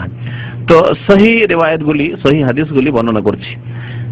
আনাস রাদিয়াল্লাহু তাআলা আনহুর কারামত শুনেন, হাদিসটি সহিহ, তিরমিজিতে হাদিসটি রয়েছে, আর সিলসিলা সহিহা যে আল্লামা নাসির আলবানী রাহমাতুল্লাহ রয়েছে, তাতেও রয়েছে 2241 নম্বর, আর তিরমিজি, সহিহ তিরমিজিতে 3010 নম্বর হাদিসটি। হাদিসটিতে আছে আবুল আলিয়া তাবেঈ, প্রখ্যাত তাবেঈ আবুল আলিয়া, খুব বড় আলেম ছিলেন তাবেঈদের মধ্যে, মুফাসসির ছিলেন। তিনি বলছেন সামিয়া আনাস মিনান নবী সাল্লাল্লাহু আলাইহি ওয়াসাল্লাম, আনাস রাদিয়াল্লাহু তাআলা আনহু রাসূলুল্লাহ সাল্লাল্লাহু আলাইহি ওয়াসাল্লামের খাদেম, তিনি রাসূলুল্লাহ সাল্লাল্লাহু আলাইহি ওয়াসাল্লাম থেকে অনেক হাদিস শুনেছেন এবং ওয়া খাদামাহু 10 সানিন, 10 বছর খিদমত করেছেন। হিজরত করে যেই রাসূলুল্লাহ সাল্লাল্লাহু আলাইহি ওয়াসাল্লাম, তার মা উম্মে সুলাইম, রুমাইসা ওর নাম, উম্মে সুলাইম উপনাম, ছেলে বাবার নেই, অন্য স্বামীর ঘরে গিয়েছেন উম্মে সুলাইম, ভাবলেন যে ছেলেকে অন্য স্বামীর ঘরে না রেখে রাসূলুল্লাহ সাল্লাল্লাহু আলাইহি ওয়াসাল্লাম খিদমতে দিয়ে দিন, নেকি হবে, ভালো তরবিয়ত হবে, ইলম শিখবে, দিন দোয়া পাবে রাসূলুল্লাহ সাল্লাল্লাহু আলাইহি ওয়াসাল্লামের কাছে। হিজরতের পর থেকে শুরু করে রাসূলুল্লাহ সাল্লাল্লাহু আলাইহি ওয়াসাল্লামের তিরোধান পর্যন্ত 10 বছর খেদমত করেছেন। খাদামাহু 10 সানিন ওয়া দাআ লাহু নবী সাল্লাল্লাহু আলাইহি ওয়াসাল্লাম, নবী করিম সাল্লাল্লাহু আলাইহি ওয়াসাল্লাম এই আনাস বিন মালিক রাদিয়াল্লাহু তাআলার জন্য দোয়া করেছিলেন। এই দোয়াটি অন্য আরেকটি রিওয়ায়াতে রয়েছে, আল্লাহুম্মা আকসির মালাহু ওয়া ওয়ালাদাহু ওয়া বারিক লাহু ফিমা আতাইতাহু, হে আল্লাহ তার মাল বৃদ্ধি করে দাও, ধন সম্পদ বেশি করে দাও, বৃদ্ধি করে দাও, ওয়া ওয়ালাদাহু তার ছেলে মেয়ে সন্তান সন্ততি বৃদ্ধি করে দাও। আজকাল যদি কোনো মানুষকে দোয়া দেওয়া যায় যে আল্লাহুম্মা আকসির মালাহু, আল্লাহ অমুক মাহমুদের মুজাহিদের ধন সম্পদ বাড়িয়ে দাও, কত যে খুশি হবে, হবে না? আরে আমার ধনের বরকতের দোয়া করেছে। আর যদি খুব নেক লোক হয় আর আশা থাকে তার যে ওনার দোয়া আশা করি কবুল হবে, তাহলে তো খুশি শেষ নেই। বাবাও যদি দোয়া করে, আচ্ছা মায়ের দোয়া, আর মা বাবা নেক লোক যদি হয় কত খুশি। যদি মালের দোয়া, পয়সার দোয়া, আল্লাহ আমার ছেলেকে কি করো, ধনকুপ করে দাও, ধনকুপ না, ধনাঢ্য, একেবারে কোটি কোটি টাকার মালিক করে দাও, খুশির শেষ নাই। আর যদি বলে ওয়ালাদাহু, মুখটা কালো হয়ে যায়, আল্লাহ আমার ছেলেকে খুব বেশি ছেলে মেয়ে দাও, আল্লাহ এই মাহমুদকে আল্লাহ তুমি 20টা ছেলে দাও, আরে সুবহানাল্লাহ, মনটা খারাপ হয়ে যাবে। আর ওর যদি মন খারাপ না হয় তো ওর স্ত্রীর মন খারাপ হয়ে যাবে, এই কোন দোয়া নিয়ে এসছে, তাই না? সুবহানাল্লাহ। অথচ নবী করিম সাল্লাল্লাহু আলাইহি ওয়াসাল্লামের একসাথে দোয়া। মাল যেমন আল্লাহর নিয়ামত, দুনিয়াবী নিয়ামত, ক্ষণিকের ভোগের বস্তু, ছেলে মেয়ে ওই রকম, বরং ছেলে মেয়ে বেশি কাজে আসবে। আপনি মরে যান, মাল ধন নিজে থেকে সাদকা হইতে যাবে না, মাল ধন দুয়াও করতে পারবে না, ওই ক্ষমতা নেই। কিন্তু ছেলে যদি থাকে, মেয়ে থাকে, তাহলে ওই মালগুলি সাদকা করবে। যদি নেক সন্তান ওয়ালাদিন সালেন করে যান, দান খেরাত করবে বাবার নামে, মায়ের নামে। ছেলে মেয়ে থাকার ধন সম্পদ যদি নাও থাকে তো ছেলে মেয়েগুলি দোয়া করবে, রব্বিরহামহুমা কামা রাব্বায়ানি সগীরা, রব্বিগফিরলি ওয়া লিওয়ালিদাইয়া, রব্বিগফিরলি ওয়া লিওয়ালিদাইয়া, আল্লাহুম্মা মাগফির লানা ওয়া লিওয়ালিদিনা, আল্লাহ আমাকে মাফ করে দাও, আমার মাতা পিতাকে মাফ করে দাও, আল্লাহুম্মা মাগফিরলি আবি ওয়ারহামহু ওয়াআফিহি ওয়াফু আনহু, দোয়া করবে ছেলে নেক সন্তান। আও ওয়ালাদিন সালিহিন ইয়াদু, নেকির রাস্তা বন্ধ হয়ে যায়, কিন্তু নেক সন্তান থাকলে নেকি বন্ধ হয় না। তাহলে কেন আল্লাহ পাক যদি আপনাকে 10টা ছেলে মেয়ে দেয়, তাহলে কেন আপনার পেরেশানি? হ্যাঁ, ঘন ঘন যদি ছেলে হয়েই গেল, আরে একটু গ্যাপের চেষ্টা করেন। আজকালকার জামানায় যখন দেখছেন 2 বছর তো একটু ছেলের দুধ খাওয়ার হক আছে, ঠিক আছে 2 বছর একটু গ্যাপ করে, তারপরে 2.5 বছরে, 3 বছরে, 3 বছর পর পর হোক, যাতে তাড়াতাড়ি ছেলে মেয়েগুলি মানুষ হয়ে যায়। আর না হলে 60 বছর বয়স আর ছেলের বয়স 5 বছর, আপনি তো নিজেই তো কোকাইছেন, নিজেই তো পেরেশান আছেন আপনি। 60 বছর 65 বছর বয়সে, তাহলে আপনি ওই 5 বছরের ছেলে কি করে মানুষ করবেন? এখন ওকে মানুষ হতে, পায়ে দাঁড়াতে 20 বছর বয়স কমপক্ষে হইতে হবে। আর উচ্চ মাধ্যমিক না পাস করলে তার কোনো মূল্যই নেই, তাতেও কোনো মূল্য হয় না। আজকাল বিএ পাস করে ঘুরে বেড়াচ্ছে, কিছুই করতে পারছে না।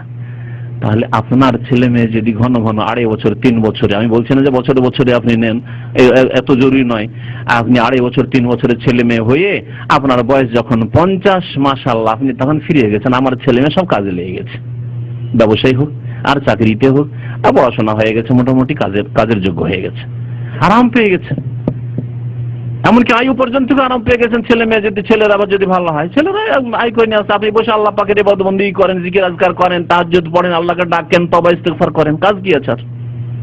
কত ভাগ্যবান আপনি। আল্লাহ মাকসের, হ্যাঁ ওনার উদাহরণ দিলাম, কিন্তু এটা সবার জন্য বলছি। হ্যাঁ হ্যাঁ জি। আর মেয়ে হইলে আরো মুশকিল, তাই না? যদি এই দোয়া দেওয়া হয় কাউকে, আল্লাহ যেন আপনাকে মেয়ে দেয়, তাহলে বলে বদ্ধ দিচ্ছে, ইশাইক বদ্ধ দিচ্ছে আমাকে।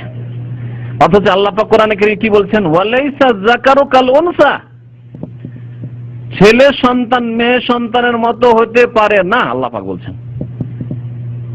যদি আল্লাহর প্রতি আপনার তাওয়াক্কুল, ভরসা থাকে আর ঈমান থাকে, তো সত্যি অনেক মেয়ে আপনাকে আল্লাহ দেবেন আপনার ছেলের চাইতে ভালো। বড় যখন হয়েছে আর ছেলে যখন বেয়াদবি করেছে, আর মেয়েটার বাড়ি গেলে, বিবাহ দিয়েছেন, বাড়ি গেলে আব্বা যেতে দেবো না, থাকেন, কি খাবেন বলেন, উফ, তখন বলছে আলহামদুলিল্লাহ, ভালো যে আল্লাহ পাক এই মেয়েটা আমাকে দিয়েছিল, যে এখানে আসলে একটু আরাম পায়। আর ছেলের বাড়িতে গেলে তো বউর খ্যাচ খ্যাচ খ্যাচ খ্যাচ শুনতে পেরেশান হয়ে যায়, তাই না? তখন বুঝবেন আসা আনতাকরাহু শাইআন ওয়া হুয়া খায়রুল লাকুম, মেয়ে হয়েছিল তখন তোমাকে খারাপ লেগেছিল, ওয়া হুয়া খায়রুল লাকুম, দেখো এখন বুঝতে পারছো যে এটা তোমার জন্য কল্যাণকর। ওয়া আসা আন তুহিব্বু শাইআন ওয়া হুয়া শাররুল লাকুম, ভালোবাসতে যে খুব ছেলে হইলে খুব ভালো, এটাই তোমার অনিষ্ট আছে। ছেলে যখন বেয়াদব হয়ে যাবে, বদমাশ হয়ে যাবে, দুষ্ট হয়ে যাবে, চোর হবে, ডাকাত হবে, তখন কত কষ্টকর তোমার জন্য। আল্লাহ রে, এই ছেলে না হইলেই ভালো হইতো, হ্যাঁ, তখন বলতে হচ্ছে আল্লাহ এই ছেলে না হইলেই ভালো হইতো, এই ছেলে না থাকলেই ভালো হইতো। আল্লাহু ইয়ালামু ওয়া আনতুম লা তা'লামুন, আল্লাহ ভালো জানেন। এইজন্য আল্লাহ পাক বলেছেন ওয়ালাইসা যাকারু কাল উনসা, ছেলে সন্তান মেয়ে সন্তানের মতো কোনোদিন হতে পারে না। সুতরাং মেয়ে যদি ঘরে হয়, আবশির, নবী সাল্লাল্লাহু আলাইহি ওয়াসাল্লাম সুসংবাদ দিয়েছেন। মেয়ে মানুষ যদি করেন তো জান্নাতের সার্টিফিকেট দিয়েছেন রাসূলুল্লাহ সাল্লাল্লাহু আলাইহি ওয়াসাল্লাম। ছেলে মানুষ করার জন্য জান্নাতের সার্টিফিকেট নেই। মানবতুলিয়া মিন হাযিহিল বানাতে কুন্না লাহু সিতরাম মিনান নার। আল্লাহ পাক যদি কোনো ব্যক্তিকে মেয়ে দিয়ে পরীক্ষা করে, তাহলে তার জন্য এই মেয়েরা জাহান্নামের আড় হয়ে যাবে, জাহান্নামে যেতে দেবে না, জাহান্নামে যেতে দেবে না। আল্লাহ পাক আড় করে দেবেন জাহান্নামকে এদেরকে দিয়ে। সুতরাং সুসংবাদ, যেসব ভাইদের ঘরে মেয়ে আছে সুসংবাদ তাদের জন্য।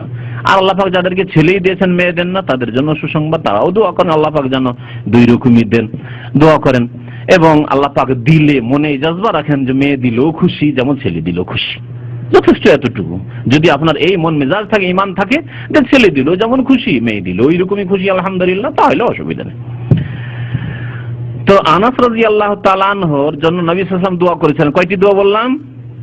হ্যাঁ, দুইটি তরজমা করেছি। আল্লাহুম্মা আকসির মালাহু ওয়া ওয়ালাদাহু, দুটি। ওয়া বারিক লাহু ফিমা আতাইতাহু, আর যা কিছু আল্লাহ তুমি তাকে দিবে বা দিয়েছো তাতে তুমি বরকত দাও, তাতে বরকত দাও। দুয়ার বরকত শুনেন একটি কি আছে?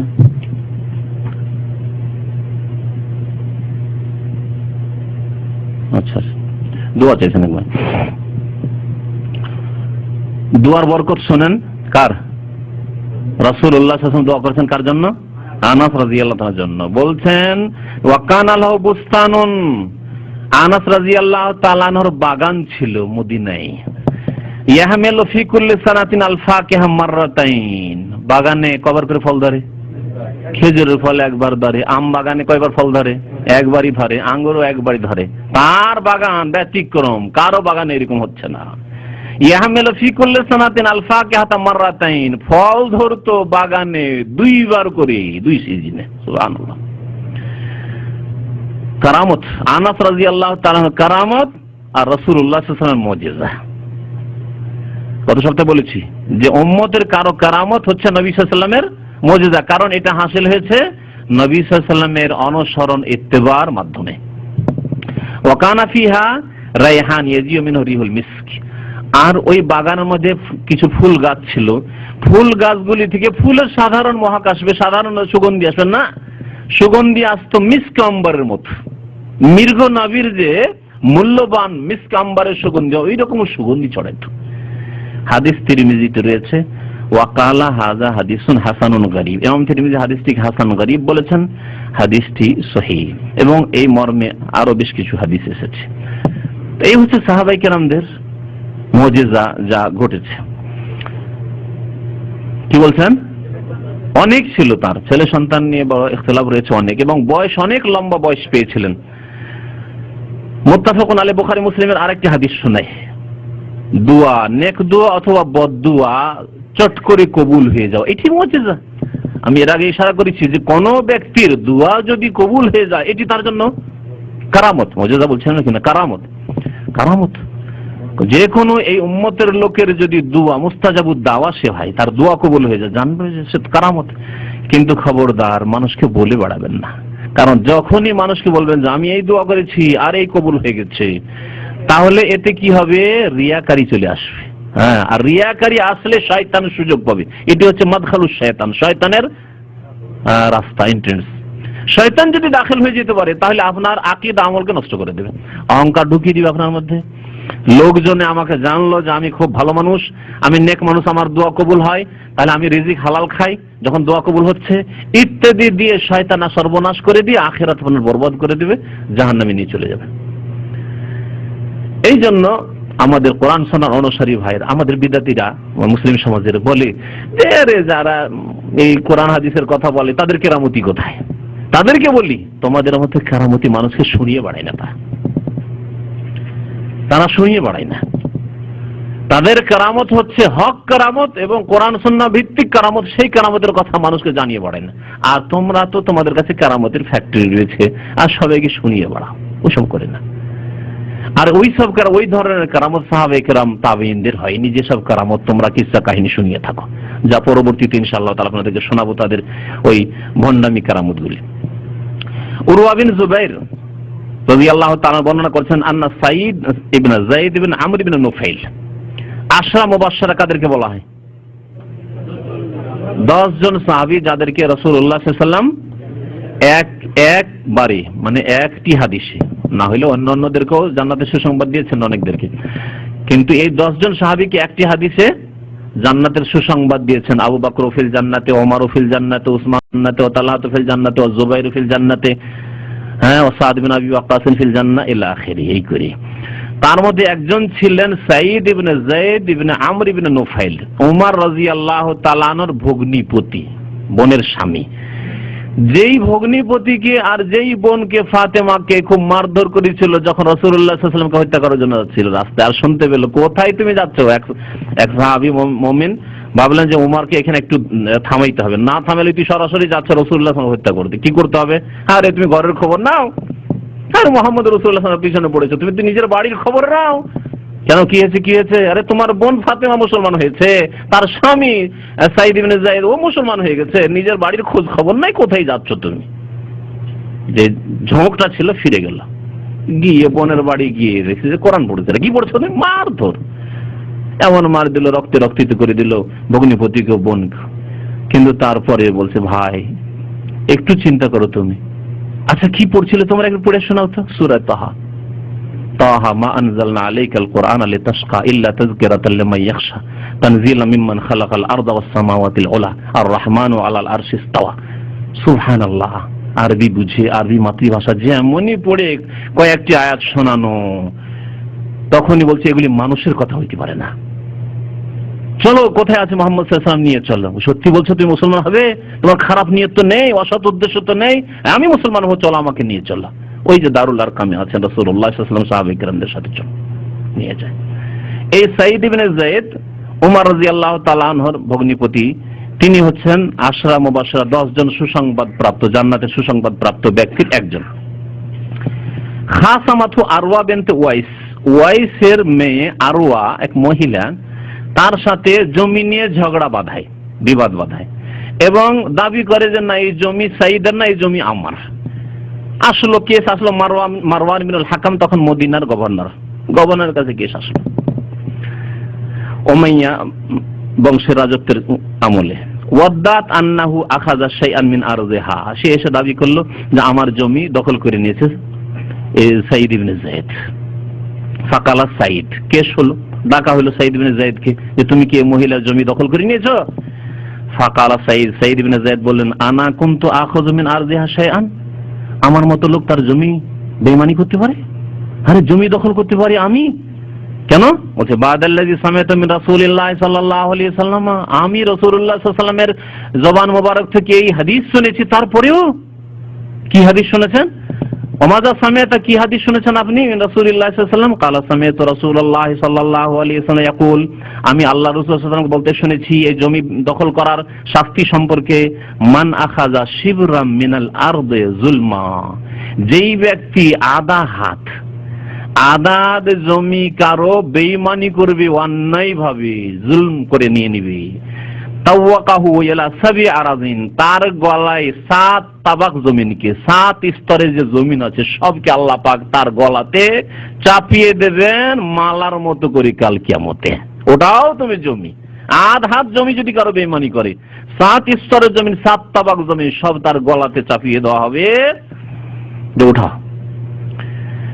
ফাকাল লাহু মারওয়ানকে যখন এই কথা, যিনি হাকিম, যিনি গভর্নর, তাকে যখন এই কথা বললেন, আমি আল্লাহ রাসূল সাল্লাল্লাহু আলাইহি ওয়াসাল্লাম এই হাদিস শোনার পরেও এত বড় শাস্তি নেওয়ার আমার সাহস, এত বড় আযাব আল্লাহ পাকের নেওয়ার আমার সাহস, আর তার জমি আমি দখল করতে যাব? মারওয়ান বললেন, আসালুকা বাইয়ানাতান বাদা হাযা, তাহলে আপনার জন্য আর সাক্ষীর প্রয়োজন নেই, কোনো সাক্ষী লাগবে না যে আপনি বেঈমানি করেননি, তাহলে সাক্ষী নিয়ে আসেন, এই করেন সেই করেন। এরপরে কোনো কেসও যদি আপনার বিরুদ্ধে আসে, কোনোদিন আর সাক্ষী চাইবো না। আল্লাহর ভয় তার অন্তরে দেখেছেন। রাসূলুল্লাহ সাল্লাল্লাহু আলাইহি ওয়াসাল্লাম হাদিস প্রতিক্রিয়া সৃষ্টি করেছে মারওয়ান ইবনে হাকামের উপর।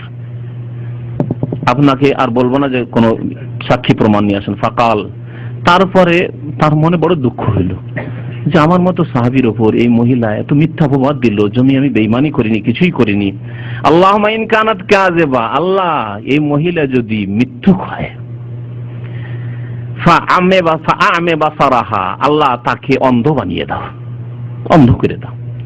ওয়াকতুলহা ফি আরদিহা, তার জমিনে তাকে তুমি হত্যা করো, তার জমিনে তাকে তুমি হত্যা করো। কালা ফামা মাতাত হাত্তা যাহা বাসারুহা, ওই মহিলা বুড়ি হয়ে গেল, মরে না, চোখ চলে গেল, অন্ধ হয়ে গেল দু চোখের।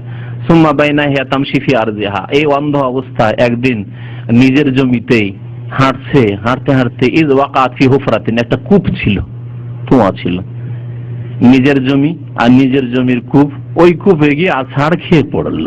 ইজ ওয়াকাত ফি হুফরা, ওই কূপের গর্তে আছাড় খেয়ে পড়লো। ফামা তার সেখানে মরে গেল। অন্য আরেকটি হাদিস রয়েছে, তারপরে আসছে যে ও অন্ধ হয়ে যাওয়ার পরে রাস্তা চলতে পারতো না, তখন ও দেয়াল ধরে ধরে, রাস্তাঘাটের পাশে যে দেয়াল টেয়াল বাড়ি ঘর আছে, ধরে ধরে ধরে হাঁটতো। তাকুল আসাবাতনি দাওয়াত সাইদিন, আমাকে সাইদ বিন যায়েদের বদদুয়া লেগে গেছে। বুঝতে পেরেছ? মানুষ এমন সময় গিয়ে বুঝতে পারে যে অন্যায় অপরাধ করেছি, তখন আর সংশোধনের সময় থাকে না। অনেক লোক টাকা পয়সা ধার করার জন্য বেঈমানি করে গেছে, তখন তো খেতে খুব মজা লেগেছে। পরে যখন আযাব শাস্তি 10 বছর 20 বছর পরে শুরু হয়েছে, ওই ভাইয়ের উপরে জুলুম করেছিল, এত টাকা আমি বেঈমানি করে সৌদি আরব থেকে চলে এসেছি, আর ফিরিয়ে দেওয়ার কোনো রাস্তা নেই, আর আল্লাহর আযাব আল্লাহ ধরে নিয়েছে, এখন আর কোনো উপায় নেই। সুতরাং এখন থেকে সংশোধন করতে হবে, আগে থেকে সজাগ হইতে হবে। জ্ঞানী ওই ব্যক্তি যে ব্যক্তি অন্যকে দেখে শিখে, অন্যের ঘটনা শুনে শিখে। রাসূলুল্লাহ সাল্লাল্লাহু আলাইহি ওয়াসাল্লামের জামানার মহিলাকে আল্লাহ পাক যদি এইভাবে আযাব দিতে পারেন, তাহলে আপনাকে ছেড়ে দেবেন আল্লাহ পাক রব্বুল আলামিন? বেঈমানি করলে, জুলুম অত্যাচার করলে, কারো উপর মিথ্যা অপবাদ দিলে, কারো মানহানি করলে আল্লাহ পাক ছেড়ে দেবেন না। আসাবাতনি দাওয়াতু সাইদিন, সাইদের বদদুয়া আমাকে লেগেছে। ওয়া আন্নাহা মাররাত আলা বিরিন ফিদ্দারে, ওই তার জমিতে একটা কূপ ছিল, কূপের কাছ দিয়ে যাচ্ছিল। আল্লাতি খাসামাতু, আচ্ছা যেই জমি নিয়ে আবার ঝগড়া, অন্য জমি না, যেই জমি নিয়ে ঝগড়া করেছে সাইদ বিন যায়েদের সাথে, ওই জমি দিয়ে যাচ্ছিল। ফাওয়াকাত ফিহা, ওই কূপে গিয়ে আছাড় খেয়ে পড়লো। ফাকানাত কাবুরহা, এমন কি কূপ থেকে আর লোকেরা উঠাইতেও পারলো না, ওইটি কবর হয়ে গেল তার, ওখানেই থেকে গেল, আর উঠাইতেই পারলো না। কূপ ধসে গেল, মাটিতে পুঁতে গেল। আল্লাহ পাকের আযাব। এই হচ্ছে সাহাবায়ে কেরামদের কেরামত। দোয়া করেছেন একবার, আল্লাহুম্মা ইন কানাত কাযিবাতান ফাআমি বাসারাহা ওয়াজআল মাউতাহা ফি আরদিহা ওয়াকতুলহা ফি আরদিহা ইত্যাদি। তো এই ছিল সাহাবায়ে কেরামদের কেরামত। সুতরাং কারো যদি দোয়া কবুল হয়, এবং নিজের দোয়া কবুল যাতে করে আল্লাহর পাকের দরবারে হয়, চেষ্টা করবেন যাতে করে হালাল খান আপনি। আলহামদুলিল্লাহ, যারা এখানে সম্পর্ক রাখেন তাদের শিরক বিদআত নেই, আশা করি আকীদায় শিরক বিদআত নেই, কিন্তু তার সাথে সাথে আমাকে শিরক বিদআত মুক্ত হওয়ার পরে কি থেকে মুক্ত হইতে হবে? হারাম খাওয়া থেকে মুক্ত হইতে হবে, সন্দেহের খাবার থেকে মুক্ত হইতে হবে। আজকে একবার জিজ্ঞেস করছে যে একজন থাইল্যান্ডে জিতেছে, আমাদেরকে এখন খাওয়াবে, 7 আপ পেপসি খাওয়াবে না, 1 পয়সা খাবেন না। থাইল্যান্ডি জুয়া, আর জুয়া আল্লাহ পাক হারাম করেছে। ইন্নামাল খামরু ওয়াল মাইসিরু ওয়াল আনসাবু ওয়াল আজলামু রিজসুম মিন আমালিশ শাইতান ফাজতানিবু। আল্লাহ পাক বলেন মাইসির, জুয়া এ হচ্ছে নাপাক, এই খাবার হচ্ছে নাপাক, জুয়ার লটারির টাকা পয়সা ইনকাম করা এবং শয়তানের কাজ। সুতরাং ফাজতানিবু, তোমরা বেঁচে থাকো থেকে। আপনি ভাবছেন যে না, আমি তো 1 পয়সা কারো মেরে খাই না, কিন্তু দেখা গেল যে আপনি খাচ্ছেন এমন বন্ধু বান্ধবের কাছে গিয়ে তারা অহরহ হারাম খায়, তাহলে সতর্ক থাকেন। যারা অহরহ হারাম খায় তার কাছে কেন খাবেন আপনি? তবে দেখছেন যে সাধারণত এই লোকটি ভালোই খায়, লুকিয়ে কখনো যদি হারাম খায়, তাহলে সেই ক্ষেত্রে আপনি আল্লাহর কাছে মুক্ত হইতে পারবেন, আমি জানি না। কিন্তু একটা লোক প্রায় হারাম খায়, বেতন পায় 800 টাকা, আর তার চুরি করে আর তার বেশি, কত লোকের বেঈমানি করে রেখেছে। হ্যাঁ, আদম ব্যাপারী, মিশার ব্যবসায়ী, তাহলে তাদের সাথে কেন আপনার খাতির? তাদের কাছে কেন খাওয়া দাওয়া? জানছেন যে ওদের বেশিরভাগ রিজিক হারাম, সুদের আদান প্রদান করে, তারপর জুয়া খেলে, থাইল্যান্ডি খেলে, কেন তাদের কাছে খাওয়া দাওয়া করবেন আপনি? আরেকটি হাদিস, এটিও বাইহাকি, ইমাম বাইহাকি রাহমাতুল্লাহ আলাইহি বর্ণনা করেছেন দালাইলুন নবুওয়াতে। সময় শেষ হতে যাচ্ছে। উমর রাদিয়াল্লাহু তাআলা আনহুর ঘটনা, কারামতের। বাসা জাইশান, উমর রাদিয়াল্লাহু তাআলা তার খেলাফতের আমলে একবার মুজাহিদিনদেরকে পাঠালেন জিহাদ করার জন্য শাম দেশের দিকে। শাম দেশে 1 মাসের রাস্তা হেঁটে। ও আম্মারা আলাইহিম রাজুলান ইউদা সারিয়া, এবং তাদের আমির বানিয়েছিলেন কমান্ডার, তার নাম ছিল সারিয়া। ফাবাইনামা উমর ইয়াখতুব, উমর রাদিয়াল্লাহু তাআলা একদিন খুতবা দিচ্ছেন, জুমার খুতবা। ফাজাআলা ইয়াসি, হঠাৎ করে চিৎকার করে উঠলেন খুতবা দিতে দিতে, খুতবার বিষয়বস্তু বন্ধ করে দিয়ে বলছেন, ইয়া আমির আল মুমিনিন, বলছেন ইয়া সারিয়া আল জাবাল। অন্য হাদিস আছে ইয়া সারিয়া আল জাবাল, হে সারিয়া তুমি পাহাড়ের দিকে লক্ষ্য করো। পাহাড়ের দিকে লক্ষ্য করো। পেছন দিকে পাহাড় ছিল, পাহাড়ের পেছন দিক থেকে শত্রু এসে অতর্কিত হামলা করতে যাচ্ছে। হঠাৎ করে চিৎকার করে উঠলেন যখন, এই বলে, ইয়া আমিরাল মুমিনিন লাকিনা আদুওয়ানা ফাহাজামুনা ফাইজা সারিয়াল জাবাল। তারপরে ওই মুজাহিদিনরা ফিরে আসলেন। ফিরে আসার পরে ঘটনা বর্ণনা করছেন, কিভাবে তোমরা জিতলে, কিভাবে বিজয় হাসিল হলো তোমাদের। বলছেন, হে আমিরুল মুমিনিন, আমরা আমাদের শত্রুর মুখোমুখি হইলাম, ফাহাজামুনা, এমনকি আমরা পরাজিত হতে চলেছিলাম। ফাইজা বিসাহিন ইয়াসি, একজনের চিৎকার শুনলাম, বুঝতে পারলাম না কোথা থেকে আওয়াজ আসছে, উচ্চস্বরে আওয়াজ, বলছে, ইয়া সারিয়া আল জাবাল, হে সারিয়া আল জাবাল, পাহাড়ের দিকে লক্ষ্য করো। ফাসনাদনা যুহুরানা ইলাল জাবাল, তখন আমরা পাহাড়ের দিকে, পাহাড়কে আমরা প্রতিরক্ষামূলক ব্যবহার করে তারপরে শত্রুদের উপর আক্রমণ করা শুরু করলাম। ফাহাজামাহুমুল্লাহ তাআলা, আল্লাহ পাক রব্বুল আলামিন এই কাফেরদেরকে তখন পরাজয় দান করলেন, তাদেরকে পরাজিত করলেন। এই হাদিসের সনদ হচ্ছে হাসান, হাদিস হচ্ছে হাসান মানে গ্রহণযোগ্য। তো এই ছিল ওমর রাদিয়াল্লাহু তাআলা আনহুর কারামত। সাহাবায়ে কেরামদের মধ্যে এই একটি ঘটনা ঘটেছে যার দ্বারা বোঝা যায় যে আল্লাহ পাক তাকে জানিয়ে দিয়েছেন অথবা দেখিয়ে দিয়েছেন ওই জিহাদের দৃশ্য, যে সেখানে শত্রু আক্রমণ করতে যাচ্ছে এবং মুসলিমরা পরাজিত হতে যাচ্ছে। এই সময় রণকৌশল হচ্ছে, রণকৌশল যুদ্ধের কৌশল হচ্ছে যে পাহাড়কে যদি পেছনে রাখা যায় তাহলে এদিক থেকে আর আক্রমণ করতে পারছে না, তখন সামনে রেখে তাদের উপর আক্রমণ করা যাবে। তো এই আওয়াজটি দিলেন, আওয়াজটি আল্লাহ পাক পৌঁছিয়ে দিলেন। এগুলি হচ্ছে অলৌকিকত্ব, আওয়াজ দেখে নেওয়া দৃশ্য, তারপরে আওয়াজ পৌঁছে যাওয়া। এই একটি ঘটনা ওমর রাদিয়াল্লাহু তাআলা আনহুর ঘটেছে। তারপরে তাবেঈনদের জামানায়, তাবেঈনদের জামানায়, তারপরের জামানায়, ইমাম আবু হানিফার জামানায়, ইমাম শাফির জামানায়, মালিকের জামানায়, ইমাম আহমদের জামানায় তেমন খুঁজে পাওয়া যায় না। এই সুফি বিদতি ভণ্ডরা দিনে শত শত পয়দা করে এগুলো করে, তাদের কিস্সা কাহিনী, এমন মিথ্যা কিস্সা কাহিনী রয়েছে। সুতরাং এখানে চিন্তা করে নিতে হবে যে সাহাবায়ে কেরামদের মধ্যে একটি দুটি ঘটনা আল্লাহ পাক এই কারামতের দিলেন, অথচ তারা এই উম্মতের সবচেয়ে শ্রেষ্ঠ ওলি। তাহলে এই সুফি বিদাতীদের এত কেরামতি কোথা থেকে আসলো?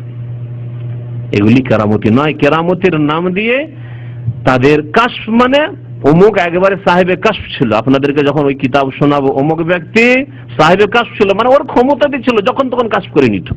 আর এগুলি কোথায় আছে? আবু বকর রাদিয়াল্লাহু তাআলা কোথায় কাশফ ছিল? হ্যাঁ, উসমান রাদিয়াল্লাহু তাআলা কোথায় কাশফ ছিল? আলী রাদিয়াল্লাহু তাআলা কোথায় কাশফ ছিল? তাহলে তাদের শাহাদাতগুলি হইল কি করে? হুসাইন রাদিয়াল্লাহু তাআলা কাশফ তাহলে কারবালা দেখতে পেলেন না? যে ওইদিকে ওরা বিশ্বাসঘাতকতা করে বসে আছে, আমার ওখানে কুফা গিয়ে লাভ হবে না?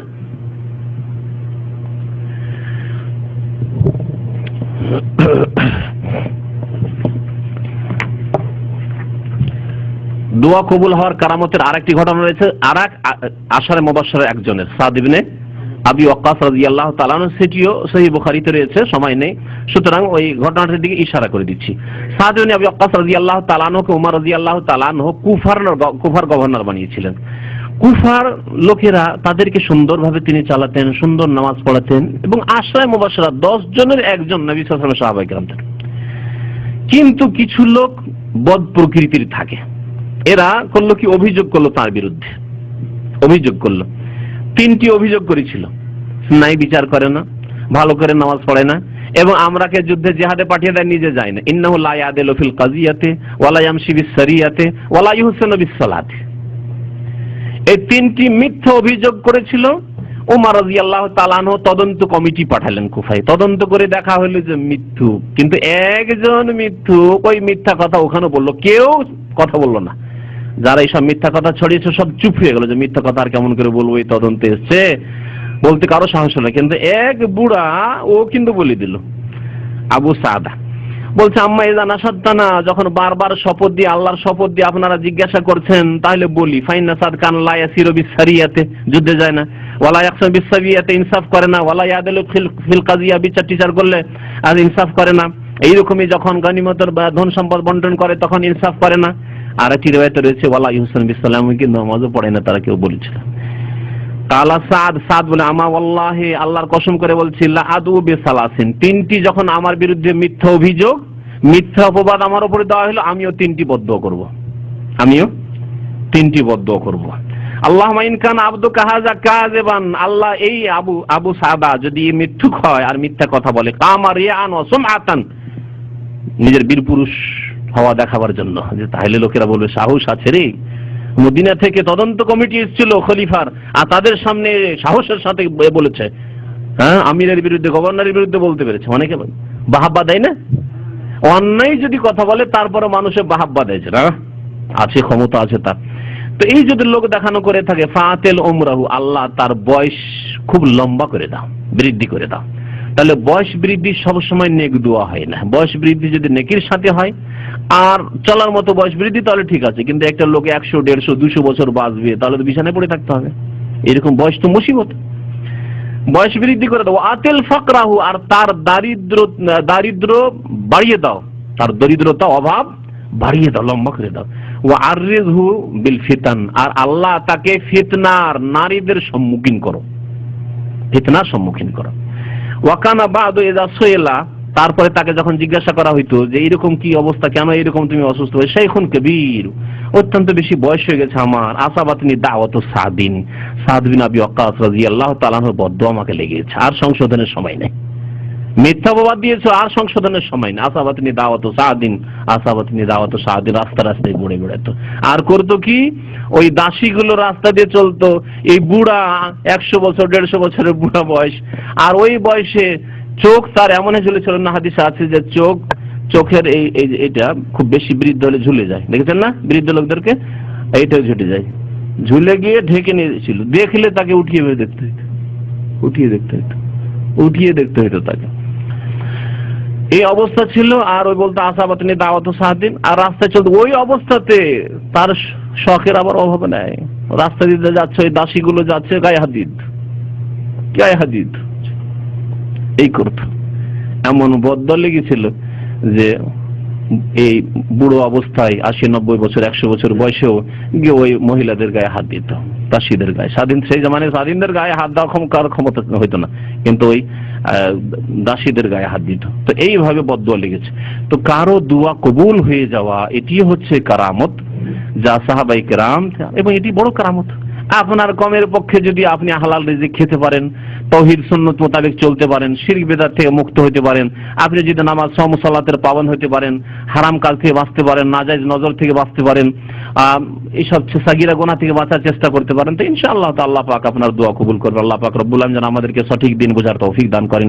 আল্লাহ পাক রব্বুল আলামিন আমাদেরকে যেন দুনিয়াতেও সম্মানিত করেন, আখিরাতেও সম্মানিত করেন।